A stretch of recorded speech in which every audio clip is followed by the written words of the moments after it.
Hello my dear friends, welcome back to fun in पाठशाला। I M Sunny Yadav और fun in पाठशाला में मस्ती के साथ पढ़ने वाले हैं। अब हम कैपेसिटर की कुछ बातें हैं। कैपेसिटर पढ़ने से पहले मैं आपको कंडक्टर के बारे में हल्का पुल्का बताने वाला हूं, या ये कह लो टाइप्स ऑफ मटेरियल के बारे में भी बताने वाला हूं, क्योंकि बहुत ही इंटरेस्टिंग चीजें होती हैं। ये इंसुलेटर आप सबको पता होगा, जिसमें करंट फ्लो नहीं करता। क्यों नहीं करता? क्योंकि इसमें जितने भी बैलेंस इलेक्ट्रॉन होते हैं वो क्या होते हैं? बंधे हुए होते हैं। All valence electrons are bounded.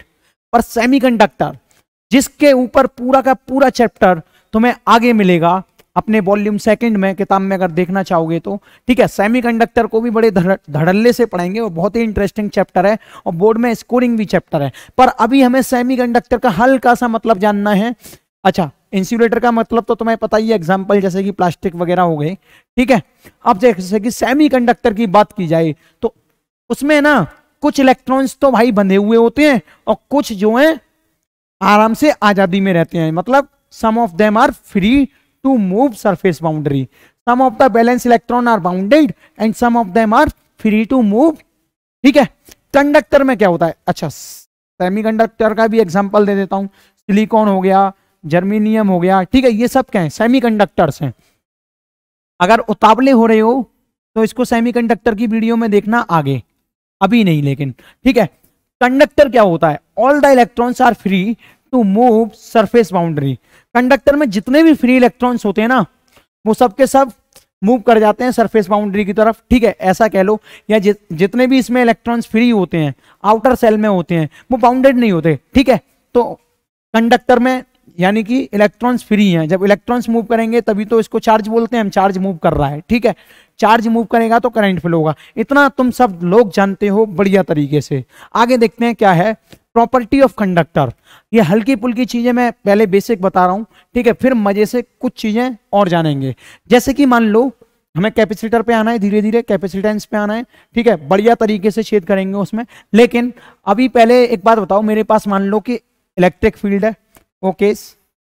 अगर मैंने इसमें कोई कंडक्टर रख दिया, जैसे कि मान लो ये मैंने कोई कंडक्टर रख दिया इलेक्ट्रिक फील्ड में। कंडक्टर क्या है? जिसके पास फ्री इलेक्ट्रॉन है। अब इलेक्ट्रिक फील्ड में तुम सब जानते हो कि पॉजिटिव चार्ज से इलेक्ट्रिक फील्ड निकलता है और नेगेटिव की तरफ टर्मिनेट होता है। इतना पता है सबको। अब इस पे कंडक्टर पे भी भाई साहब फ्री इलेक्ट्रॉन से है कि नहीं है? अब मेरे को ये बताओ, ये पॉजिटिव चार्ज है, एक्शन में देख रहे हो सब, तो इसके फ्री इलेक्ट्रॉन्स यानी नेगेटिव इधर की तरफ आ जाएंगे, पूरे के पूरे जितने भी हैं, ठीक है, फ्री नेगेटिव। और फिर बचेंगे क्या? यहाँ पे पॉजिटिव, यहाँ पर पॉजिटिव बचेंगे। तो मतलब इलेक्ट्रिक फील्ड जितनी एक्सटर्नल है उतनी ही इलेक्ट्रिक फील्ड इंड्यूस्ड हो जाएगी इधर की तरफ, ठीक है, ई इंड्यूस्ड। अब मैं तुमसे कहूंगा कि मेरे को नेट इलेक्ट्रिक फील्ड बताओ, तो ई नेट कितनी हो जाएगी? ई एक्सटर्नल माइनस ई इंड्यूस्ड। तो पहली प्रॉपर्टी बड़ी शानदार और बड़ी भयानक है। ई नेट इक्वल टू जो आएगा वो 0 आ जाएगा। समझ रहे हो ना? मेरी बात समझ गए? तो कंडक्टर अगर इलेक्ट्रिक फील्ड के अंदर भी रखा है तो इसका जो इलेक्ट्रिक फील्ड इंड्यूस्ड होगा वो तो अपोजिट डायरेक्शन में उतना ही होगा। कितना होगा? उतना ही होगा। इस प्रॉपर्टी की शकल ढंग से देखना, क्योंकि मैं कैपेसिटर में कुछ अच्छी बातें बताऊंगा तो अब ये वहां पे दोबारा से भी बताई जाएंगी, है ना। पर अभी आप इसको ढंग से समझ लो। If we placed a conductor in a electric field, then charge in a conductor arrange themselves। देखो, अगर हमें इलेक्ट्रिक फील्ड में किसी कंडक्टर को रख देता हूं तो उसमें क्या होगा? चार्ज खुद से अरेंज हो जाएगा। Such a fashion then net electric field inside a conductor is 0, ठीक है। इस तरीके से अरेंज हो जाएगा कि नेट इलेक्ट्रिक फील्ड जो होगा वो क्या होगा? 0। अभी देख पा रहे हो ना, ई एक्सटर्नल ये है, ई नेट निकालेंगे तो 0 हो जाएगा। समझ में आ गई बात? अब देखो, electric field is always perpendicular to the surface. ये बड़ा कैची पॉइंट है। अब देखो, इस तरीके से नहीं ड्रॉ करते, क्योंकि कंडक्टर के अंदर इलेक्ट्रिक फील्ड होती नहीं है, तो उसका ड्रॉ करने का तरीका है। देखो, ड्रॉ करने का तरीका ऐसे है। चलो इसको नहीं रफ करते, हाँ आगे शायद मैंने जगह दे रखी होगी। जैसे कि मानो कि मेरे पास ये कंडक्टर है, ठीक है। अब यहां से इलेक्ट्रिक फील्ड जा रही है ऐसे, तो वो इस तरीके से जाएंगी ऐसे, ठीक है, 90 डिग्री के एंगल पर। 90 डिग्री के एंगल पर कैसे? 90 डिग्री के एंगल पर इस तरीके से कुछ बेंड हो जाएंगी। ऐसे ही जब निकलेंगी यहां से तो कुछ इस तरीके से निकलेंगी, ठीक है। समझ रहे हो मेरी भावनाओं को? हाँ, मेरी भावना को समझ रहे हो, ठीक है, मेरी भावनाओं को, क्योंकि सिंगुलर और प्लूरल में अंतर हो जाता है ना थोड़ा सा भी, तो देख रहे हो कि शब्दों का उच्चारण से कुछ अलग फीलिंग आ रही है। समझ रहे हो मेरी भावना को, या समझ रहे हो मेरी भावनाओं को, है ना। तो इधर देखो, अब इसके अंदर ना इलेक्ट्रिक फील्ड नहीं ड्रॉ कर सकते, क्योंकि अभी अभी मैंने बताया कि inside the conductor electric field 0 होगा। और ये हमेशा ध्यान रखना कि इलेक्ट्रिक फील्ड जब भी बनाएंगे तब 90 डिग्री बनाएंगे, बनाएंगे कि नहीं बनाएंगे, ठीक है। तो ये 90 डिग्री का एंगल बनाएंगे। ये सीधी कैसे बना दी मैंने, हल्की पुल्की, इन्हें भी 90 डिग्री ही करो, ठीक है, ठीक है। समझ जाना यार, ये 90 डिग्री के एंगल पे कुछ ऐसे जाएंगी, है ना, ये कुछ ऐसे जाएंगी। लेकिन अब देखो, अगर मान लो यहाँ पे कोई सीधी इलेक्ट्रिक फील्ड जा रही होगी, तो वो भी कुछ अपने आप को इधर की तरफ बेंड कर लेगी, हल्का सा ऐसे, ऐसे जाएगी, ठीक है, इस तरीके से। ऐसे यहाँ से अगर कोई इलेक्ट्रिक फील्ड लाइन जा रही होगी, तो इस कंडक्टर की वजह से, इस कंडक्टर की वजह से ये भी अपने आप को लगभग ऐसे हल्का हल्का बेंड कर लेगी, ठीक है। तो ये आईआईटी में एक बार क्वेश्चन भी आया था इसके ऊपर। अब देखो फिफ्थ पॉइंट क्या कहता है, charge resides on the outer surface of the conductor. देखो होता ही है, अगर मैंने कंडक्टर को, कंडक्टर कैसा भी होता है, सॉलिड हो सकता है, ठीक है, सॉलिड स्फीयर हो सकता है, कुछ भी हो सकता है। अगर मैं इस पूरे कंडक्टर को चार्ज देता हूं, क्योंकि ये मेटल का, इसमें पूरा मैटर भरा हुआ है, तो ये सारा का सारा चार्ज जो है सरफेस पर आ जाएगा, अंदर नहीं रुकेगा, ठीक है। ये में स्पेयर है, हमारा सॉलिड स्पेयर है, तो सॉलिड स्पेयर को मैं चार्ज रखूंगा ना, तो पूरा का पूरा वो सरफेस पर आ जाएगा, क्योंकि इलेक्ट्रिक फील्ड इनसाइड 0 होता है, ये तुम सबको पता है। तो जितना भी चार्ज होगा वो सरफेस पर रिसाइड हो जाएगा। ये मैंने पिछली बार भी बताया था तुमको। आगे देखते हैं कुछ बढ़िया चीज, कोरोना डिस्चार्ज। कोरोना भाई बीमारी है भाई, जो 2019 से अभी तक पीछा नहीं छोड़ रही है ढंग से, ठीक है। तो अब बढ़िया बात समझते हैं, ये आखिरकार फिजिक्स में तो बहुत पहले की थी। क्या फिजिक्स ने भविष्यवाणी कर दी थी कोरोना की? नहीं नहीं, कोरोना डिस्चार्ज का मतलब अलग होता है यहाँ पे थोड़ा। देखो जैसे कि मान लो ये मेरे पास कोई कंडक्टर है, क्या ये कोई कंडक्टर, ठीक है, कैसे भी शेप का हो सकता है। चलो थोड़ा गंदा बन गया, अच्छा बनाते हैं, है ना। एक सेकेंड दो मेरे को। जैसे कि मानो कि ये कोई कंडक्टर है ना, इसके ऊपर क्या है, plus plus plus plus plus positive charge है, ठीक है। तो यहां पर ये बात है कि देखो जो प्लस चार्ज है वो सबसे ज्यादा जो होगा, वो सबसे ज्यादा उधर होगा जहां पर शार्प पॉइंट होगा, जहां पर शार्प पॉइंट होगा सबसे ज्यादा चार्ज वहां रिसाइड होगा, ठीक है। सबसे ज्यादा चार्ज कहां पर होगा, क्यू सबसे ज्यादा वहां होगा जहां पर मैं ये कह सकता हूं radius of curvature, radius of curvature जो है बहुत छोटा होगा। रेडियस अगर मान लो ऐसे नहीं लिखेंगे, क्यू सबसे ज्यादा वहां, रेडियस ऑफ कर्वेचर जहां सबसे कम, रेडियस ऑफ कर्वेचर, अभी समझा रहा हूं घबराना नहीं, कर्वेचर जहां सबसे कम, लिखते हैं प्यार से, सबसे कम, ठीक है। अब देखो एक बात बताना, जैसे कि मान लो ये ऐसे था, तो यहां रेडियस ऑफ कर्वेचर, मतलब अगर मैं इस पॉइंट से एक सर्कल बनाऊं तो कितना छोटा बन रहा है, तो इसका रेडियस ऑफ कर्वेचर बहुत छोटा है, ठीक है। यानी यहां ऐसा भी कह सकते हैं हम, क्यों सबसे ज्यादा वहां जहां पर सबसे ज्यादा शार्पनेस, जहां पर सबसे ज्यादा शार्पनेस, ठीक है। अब देखो ये पहला हो गया। अब थोड़ी सी शार्पनेस यहां है तो थोड़ा सा चार्ज यहां ज्यादा होगा, तो जितनी ज्यादा शार्पनेस होगी उतना ज्यादा चार्ज होगा, तो चार्ज यहां से लीक करना चालू कर देता है, ठीक है। जितना ज्यादा शार्प वहां पे सबसे ज्यादा चार्ज, तो चार्ज यहां से लीक कर देगा। तो यहां पे यही लिखा है, leakage of charges from surface edges, ठीक है। तो चार्ज यहां से लीकेज कर देता है, और इसी चीज को हम बोलते हैं कोरोना डिस्चार्ज, कोरोना डिस्चार्ज। इसका मतलब ये कतई नहीं है कि कोरोना में जो मरीज हुए थे वो डिस्चार्ज हो गए ठीक है, इसका मतलब ये कतई नहीं है। आगे देखो, pressure on the charge conductor, ये भी बहुत अच्छी चीज है। मैंने यहां पर ये रखी हुई है, प्रेशर समझा दूंगा मैं तुमको कि कोई भी चार्ज कंडक्टर है, मान लो ये मेरे पास कोई भी चार्ज कंडक्टर है, कैसी भी आर्बिट्ररी शेप है, ठीक है, आप सबको पता है। अब ये चार्ज कंडक्टर है तो पॉजिटिव चार्ज तो रिसाइड हो जाएगा कहां पर, ऊपर की तरफ। और तुम सबको ये भी पता है कि ये पॉजिटिव चार्ज इस तरीके से, इस फैशन में डिस्ट्रीब्यूटेड होगा कि जितनी ज्यादा शार्पनेस होगी उतनी ज्यादा पॉजिटिव चार्ज उधर होगा, जैसे कि मैंने यहां बना दिया है, ठीक है।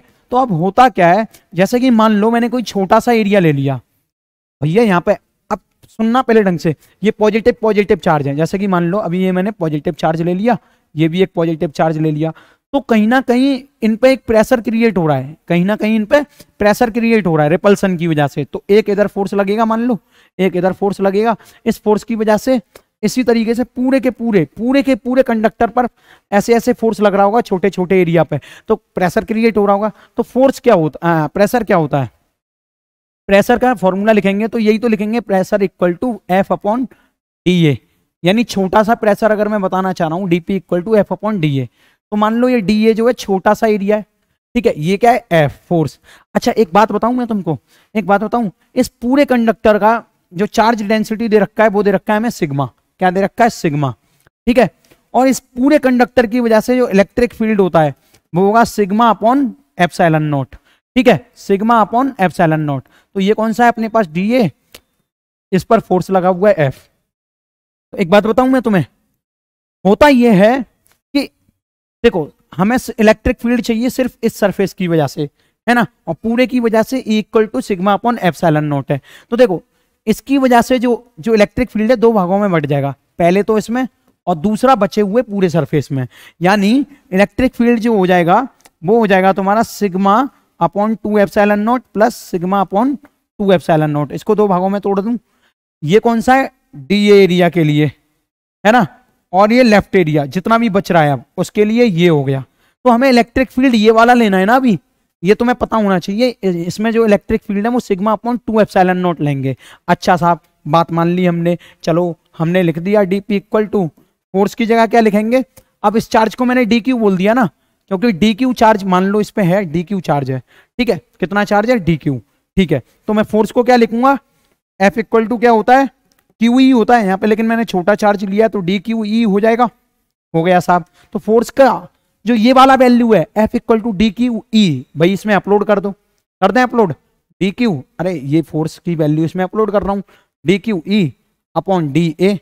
अभी अभी मैंने बताया तो मैं सिग्मा क्या है इसकी चार्ज डेंसिटी, तो इतने वाले एरिया पे डी एरिया पर कितना चार्ज होगा, sigma equal to D Q charge मैंने बोल रखा है, लेकिन दे तो मैंने डी ये दे रखा है ना सिग्मा, तो इसी के फॉर्म में निकालते हैं। तो डी क्यू की वैल्यू क्या हो जाएगी दोस्त, सिग्मा इंटू डी ए हो जाएगी कि नहीं हो जाएगी, ठीक है। अब इस वैल्यू को इस डी क्यू में पुट कर दो, कर पाओगे, बिल्कुल सर। तो डीपी जो है डायरेक्ट निकल आएगा, इस प्रेशर का इंटीग्रेट कर दो, मैं डायरेक्ट ही लिख दे रहा हूं, P equal to D Q की जगह सिग्मा डी ए, ठीक है। और इलेक्ट्रिक फील्ड की वैल्यू अभी अभी बताइए मैंने, sigma upon 2 epsilon not, sigma upon 2 epsilon not, ठीक है। और साथ में ये डी ए भाई साहब भी हैं। अब एक बात बताओ, डी ए से डी ए मरेंगे कि नहीं मरेंगे, मर गए। तो यहाँ पे प्रेशर का जो फॉर्मूला आया वो क्या आएगा, sigma square upon 2 epsilon not. इसमें कोई दो राय नहीं होनी चाहिए, ये बहुत ही बढ़िया बात सिखा दी है मैंने तुम्हें। प्रेशर किसी भी चार्ज कंडक्टर पर कैसे लग रहा है, पॉजिटिव पॉजिटिव चार्ज रिपल्सन की वजह से प्रेशर तो लगेगा ही ना भाई। समझ में आ रहा है या नहीं आ रहा, हाँ करो, आ रहा है, चलो ठीक है। अब एक बात बताओ, महान टॉपिक जो कि इलेक्ट्रिक पोटेंशियल के बाद कैपेसिटर होता है और उसको हम बेहतरीन तरीके से समझने की कोशिश करते हैं। कैपेसिटर, देखो कैपेसिटर बोल लो या इसको कंडेंसर बोल लो, आप सबने अपने आसपास इसको बहुत ही बेहतरीन तरीके से देखा है। मैं फील कराता हूं, पंखा है, पंखे के अंदर वो गोल गोल सा निकलता है, स्पेरिकल कैपेसिटर बोलते हैं उसको, ठीक है, या कंडेंसर बोल देते हैं। अब होता क्या है, होता क्या है, मान लो कि तुम्हारे पास पंखा है, पंखा सबके ही पास है, घूम रहा है, ठीक है। कैपेसिटर की जरूरत क्यों पड़ी, पंखा तो मोटर से घूमता है और बिजली से घूमता है, मतलब लाइट अगर सप्लाई कर दी जाए इलेक्ट्रिसिटी। तो एक बात बताओ, किसी भी चीज को शुरुआत में चलाने के लिए ज्यादा एनर्जी दी जाती है। जैसे कि मान लो ये मेरे पास फैन है, अगर मैं इसको जस्ट स्टार्ट कर रहा हूं, स्विच ऑन करके जस्ट स्टार्ट कर रहा हूं ना, तो इसको बहुत सारी एनर्जी देनी पड़ेगी, ठीक है। अब लेकिन करंट तो एक कांस्टेंट अमाउंट में फ्लो हो रहा है वायर में और वही पंखे को मिल रहा है, ठीक है। तो उससे क्या होगा, उससे क्या होगा, फैन स्टार्ट नहीं होगा। कंडेंसर का काम होता है कि एनर्जी को वो बहुत सारी को स्टोर कर लेता है, क्योंकि कंडेंसर या कैपेसिटर बोल लो, इसमें क्या होता है, चार्ज स्टोर बहुत सारा कर लेता है, बहुत सारा चार्ज स्टोर कर लेता है।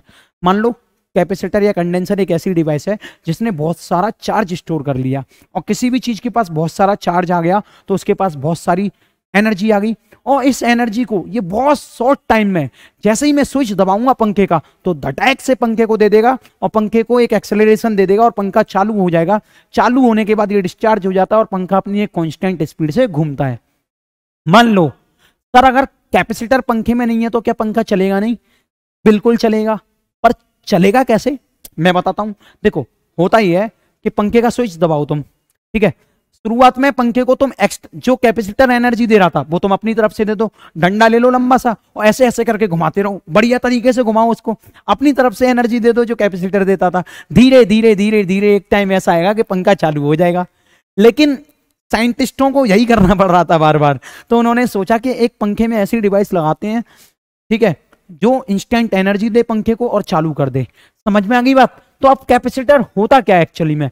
A capacitor is the arrangement of two conductor separated by an insulating medium. Arrangement of two conductor, ये हमेशा दो कंडक्टर का अरेंजमेंट होगा। जैसे कि मान लो पैरेलल प्लेट कैपेसिटर, दो पैरेलल प्लेट ले ली, ठीक है, स्पेरिकल कैपेसिटर, ठीक है, दो स्पेयर ले लिए एक साथ रख लिया, ऐसे नहीं रखते, मतलब इस तरीके से रखेंगे, ठीक है, अच्छा लगता है। अब ये क्या कह रहा है? A capacitor is the arrangement of two conductor separated by an insulating medium that is used to store, अभी अभी बताया मैंने, that is used to store electric charge and electrical energy. ठीक है, कैपेसिटर समझ में आ गया बढ़िया तरीके से। अब कैपेसिटर जनरली हमें ना अपने कोर्स में जो पढ़ने वाले हैं, एक तो पैरेलल प्लेट कैपेसिटर पढ़ने वाले हैं, ठीक है, और एक स्पेरिकल कैपेसिटर पढ़ने वाले हैं, ठीक है, और एक सिलेंड्रिकल कैपेसिटर पढ़ने वाले हैं, सिलेंड्रिकल। बात समझ में आई? धीरे धीरे सारे पढ़ेंगे। इससे पहले हम कैपेसिटेंस जान लें, इससे पहले, इसको क्यों रफ कर रहा हूं, इससे पहले हम कैपेसिटेंस जान लेते हैं। देखो अभी अभी मैंने बताया, मान लो कि मेरे पास ये कोई स्पेरिकल कैपेसिटर है, ठीक है, मेरे पास ये कोई स्पेरिकल कैपेसिटर है। अब मेरे को करना क्या पड़ेगा? कैपेसिटर का काम होता है चार्ज को स्टोर करना। मान लो कि मैंने इस पर चार्ज स्टोर किया, जैसे जैसे मैं इस पर चार्ज स्टोर करता जाऊंगा ना, तो इसकी पोटेंशियल अपने आप बढ़ती जाएगी। मान लो मैं चार्ज बढ़ाता जा रहा हूं तो पोटेंशियल अपने आप बढ़ती जाएगी। तो मैं यहां पे कह सकता हूं Q is directly proportional to B, ठीक है, Q is directly proportional to B। अच्छा, जब मैं डायरेक्टली प्रोपोर्शनल का साइन हटाऊंगा तो एक कांस्टेंट आता है Q equal to CB, Q equal to CB, C equal to जो हो जाएगा वो होता है तुम्हारा फिर Q upon B, C equal to Q upon B, है ना। तो तुमने ओम्स लॉ पढ़ा है ना, ओम्स लॉ, एक सेकंड बता रहा हूं ये क्या है, तुमने ओम्स लॉ पढ़ा है, B इक्वल टू IR, है ना। इसमें B is directly proportional to I होता था, फिर जब प्रोपोर्शनल का साइन हटता है तब R रेजिस्टेंस आता है। सेम इसी तरीके से ये है, इसमें रेजिस्टेंस की जगह कैपेसिटेंस आता है। और इस कैपेसिटेंस का मतलब क्या होता है, ये हमको ये बताता है, ये क्या बताता है, it is the ability of the conductor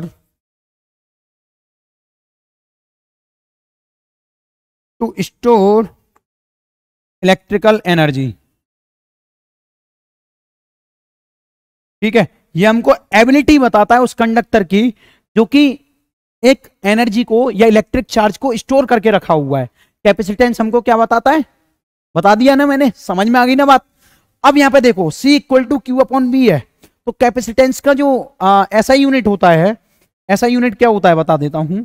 ऐसा यूनिट इसका जो है फेराडे होता है, फेराडे, FARADY, ठीक है। और Q इसको कैसे लिखेंगे, Q क्या हो गया कूलम और B क्या हो गया वोल्ट, तो इस तरीके से भी लिख सकते हैं कूलम पर वोल्ट, ठीक है। अच्छा एक बात बताना, ये कैपेसिटेंस तुमको समझ में आ रहा है ना, जैसे जैसे चार्ज बढ़ाऊंगा वैसे वैसे वोल्टेज बढ़ेगा, इतनी बात तो तुम्हें समझ में आ गई। एक सेकंड थोड़ा बात कर लो, कह दो वीडियो शूट कर रहे हैं, ठीक है। तो यहाँ पे कैपेसिटेंस तुम्हें पक्के से समझ में आ गया। अब थोड़ी सी कैपेसिटेंस की चर्चा करते हैं बढ़िया सी। यहाँ पे कैपेसिटेंस की शक्ल देख ली। मान लो कि मेरे पास एक आइसोलेटेड स्पेरिकल कैपेसिटर है। आइसोलेटेड का मतलब क्या है, स्पेरिकल कैपेसिटर तो तुम समझ गए कि भाई कोई स्पेयर है, उसके ऊपर चार्ज दे दिया है और वो स्टोर कर पा रहा है।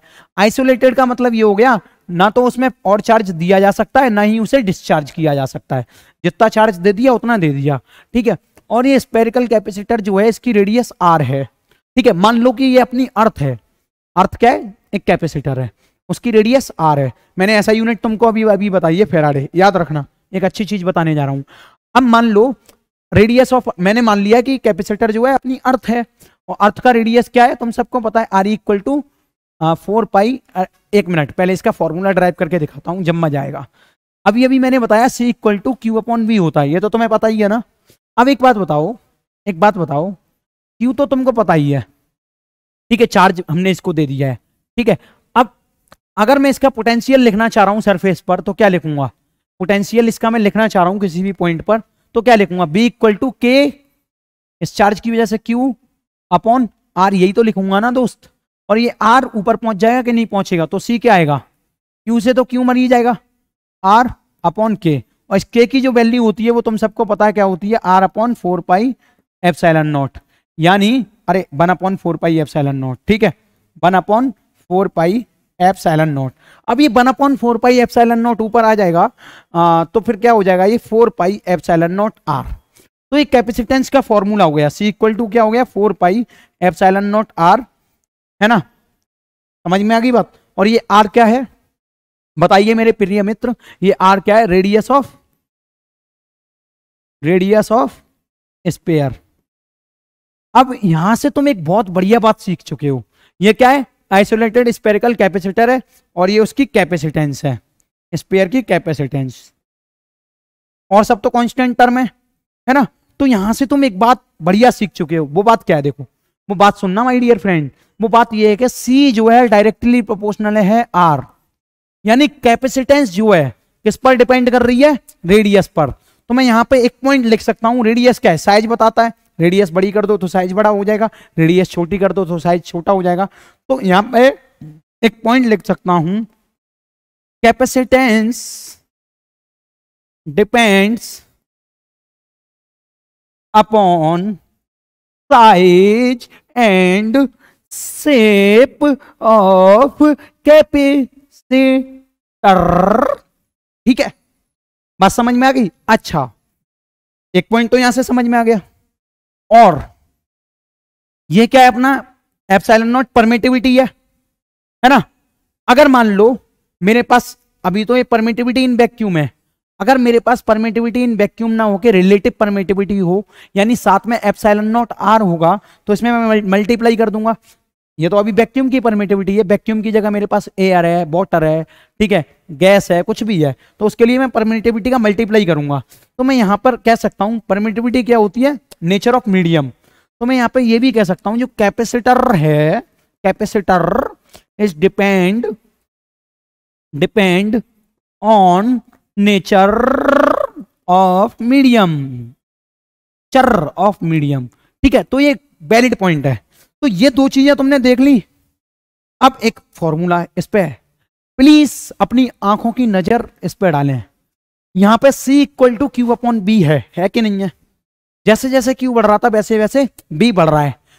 अब कैपेसिटेंस की वैल्यू क्यू और बी पे डिपेंड नहीं करेगी माय डियर फ्रेंड। तो यहां पे मैं एक स्टार मार्क करके ये भी लिख देता हूं, यहां पर मैं एक स्टार मार्क करके ये भी लिख देता हूं, द वैल्यू ऑफ कैपेसिटेंस, अभी बता रहा हूं क्यों, capacitance does not depends on, the value of capacitance does not depends on किस पे, चार्ज एंड पोटेंशियल। अभी बताऊंगा, रुक जाओ, पोटेंशियल लिख लूं पहले, अपनी बदसूरत हैंड राइटिंग और बेकार इंग्लिश के साथ मैंने लिख दिया है। यहां पे देखो, एक बात बताओ, जैसे जैसे चार्ज बढ़ेगा वैसे वैसे पोटेंशियल बढ़ेगा ना, तो इन दोनों का रेशियो हमेशा कांस्टेंट रहेगा कि नहीं रहेगा, रहेगा ना। तो कैपेसिटेंस इनकी वैल्यू पे डिपेंड ही नहीं करती। ये point to be noted my students, बहुत ही ज्यादा इंपॉर्टेंट पॉइंट हो जाता है। और तुम एसी चलाने का क्या लोगे, पसीने में मैं भीग रहा हूं, चलाओ एसी जल्दी। हाँ, अब देखो, अभी तुमने आइसोलेटेड स्फेरिकल कंडक्टर का फॉर्मूला पढ़ा, C equal to 4 pi epsilon not R, सहमत हो मेरी बात से। अब मैं मान के चलता हूं कि मेरे पास ये मेरी धरती माता नहीं, इतनी बड़ी नहीं, इतनी बड़ी नहीं, इससे भी बड़ी, बहुत बड़ी, तो उसका रेडियस ऑफ अर्थ क्या होता है, 6400 किलोमीटर, ये पता होना चाहिए। अगर मैं इसको कैपेसिटर मान रहा हूं, ठीक है, आइसोलेटेड कैपेसिटर, तो इसके कैपेसिटेंस की वैल्यू क्या होगी, देखो आप सबको पता है 1/4 पाई एप्सिलॉन नॉट की जो वैल्यू होती है वो क्या है, 9 × 10⁻⁹, तो ये 4 पाई एप्सिलॉन नॉट है, तो इसको उल्टा कर दूंगा 1/9 इंटू 10⁻9 मल्टीप्लाई आर की वैल्यू क्या है 6400 कुछ इंटू 10⁻3, क्योंकि भाई साहब मीटर में ले रहा हूँ, वो किलोमीटर में है, धरती माता बहुत बड़ी है। ठीक है, आगे देखो कैपेसिटेंस क्या आएगा, 1/9 तो यहीं रह जाएगा, इंटू 10⁻⁻9 ऊपर पहुंच जाएगा, साथ में 64 10⁻3 और 2 5। ठीक है, और ये 10⁻5 और ये -9 कितना बचेगा 10 में, ये बचेगा तुम्हारा 10⁻1 मतलब 64/9 इंटू 10⁻, हो जाएगा तुम्हारा -4। इसको जब तुम सॉल्व करोगे, पूरा का पूरा सॉल्व कर लोगे ना, तो कैपेसिटेंस आएगा, क्या आएगा कैपेसिटेंस 711 माइक्रोफेराड, इतना आएगा। देख रहे हो धरती माता इतनी बड़ी और कैपेसिटेंस की वैल्यू माइक्रोफेराड में इतनी छोटी। तो यहां से तुम्हें एक चीज सीखनी चाहिए कि जो 1 फेराड होती है ना, वो बहुत बड़ी वैल्यू है।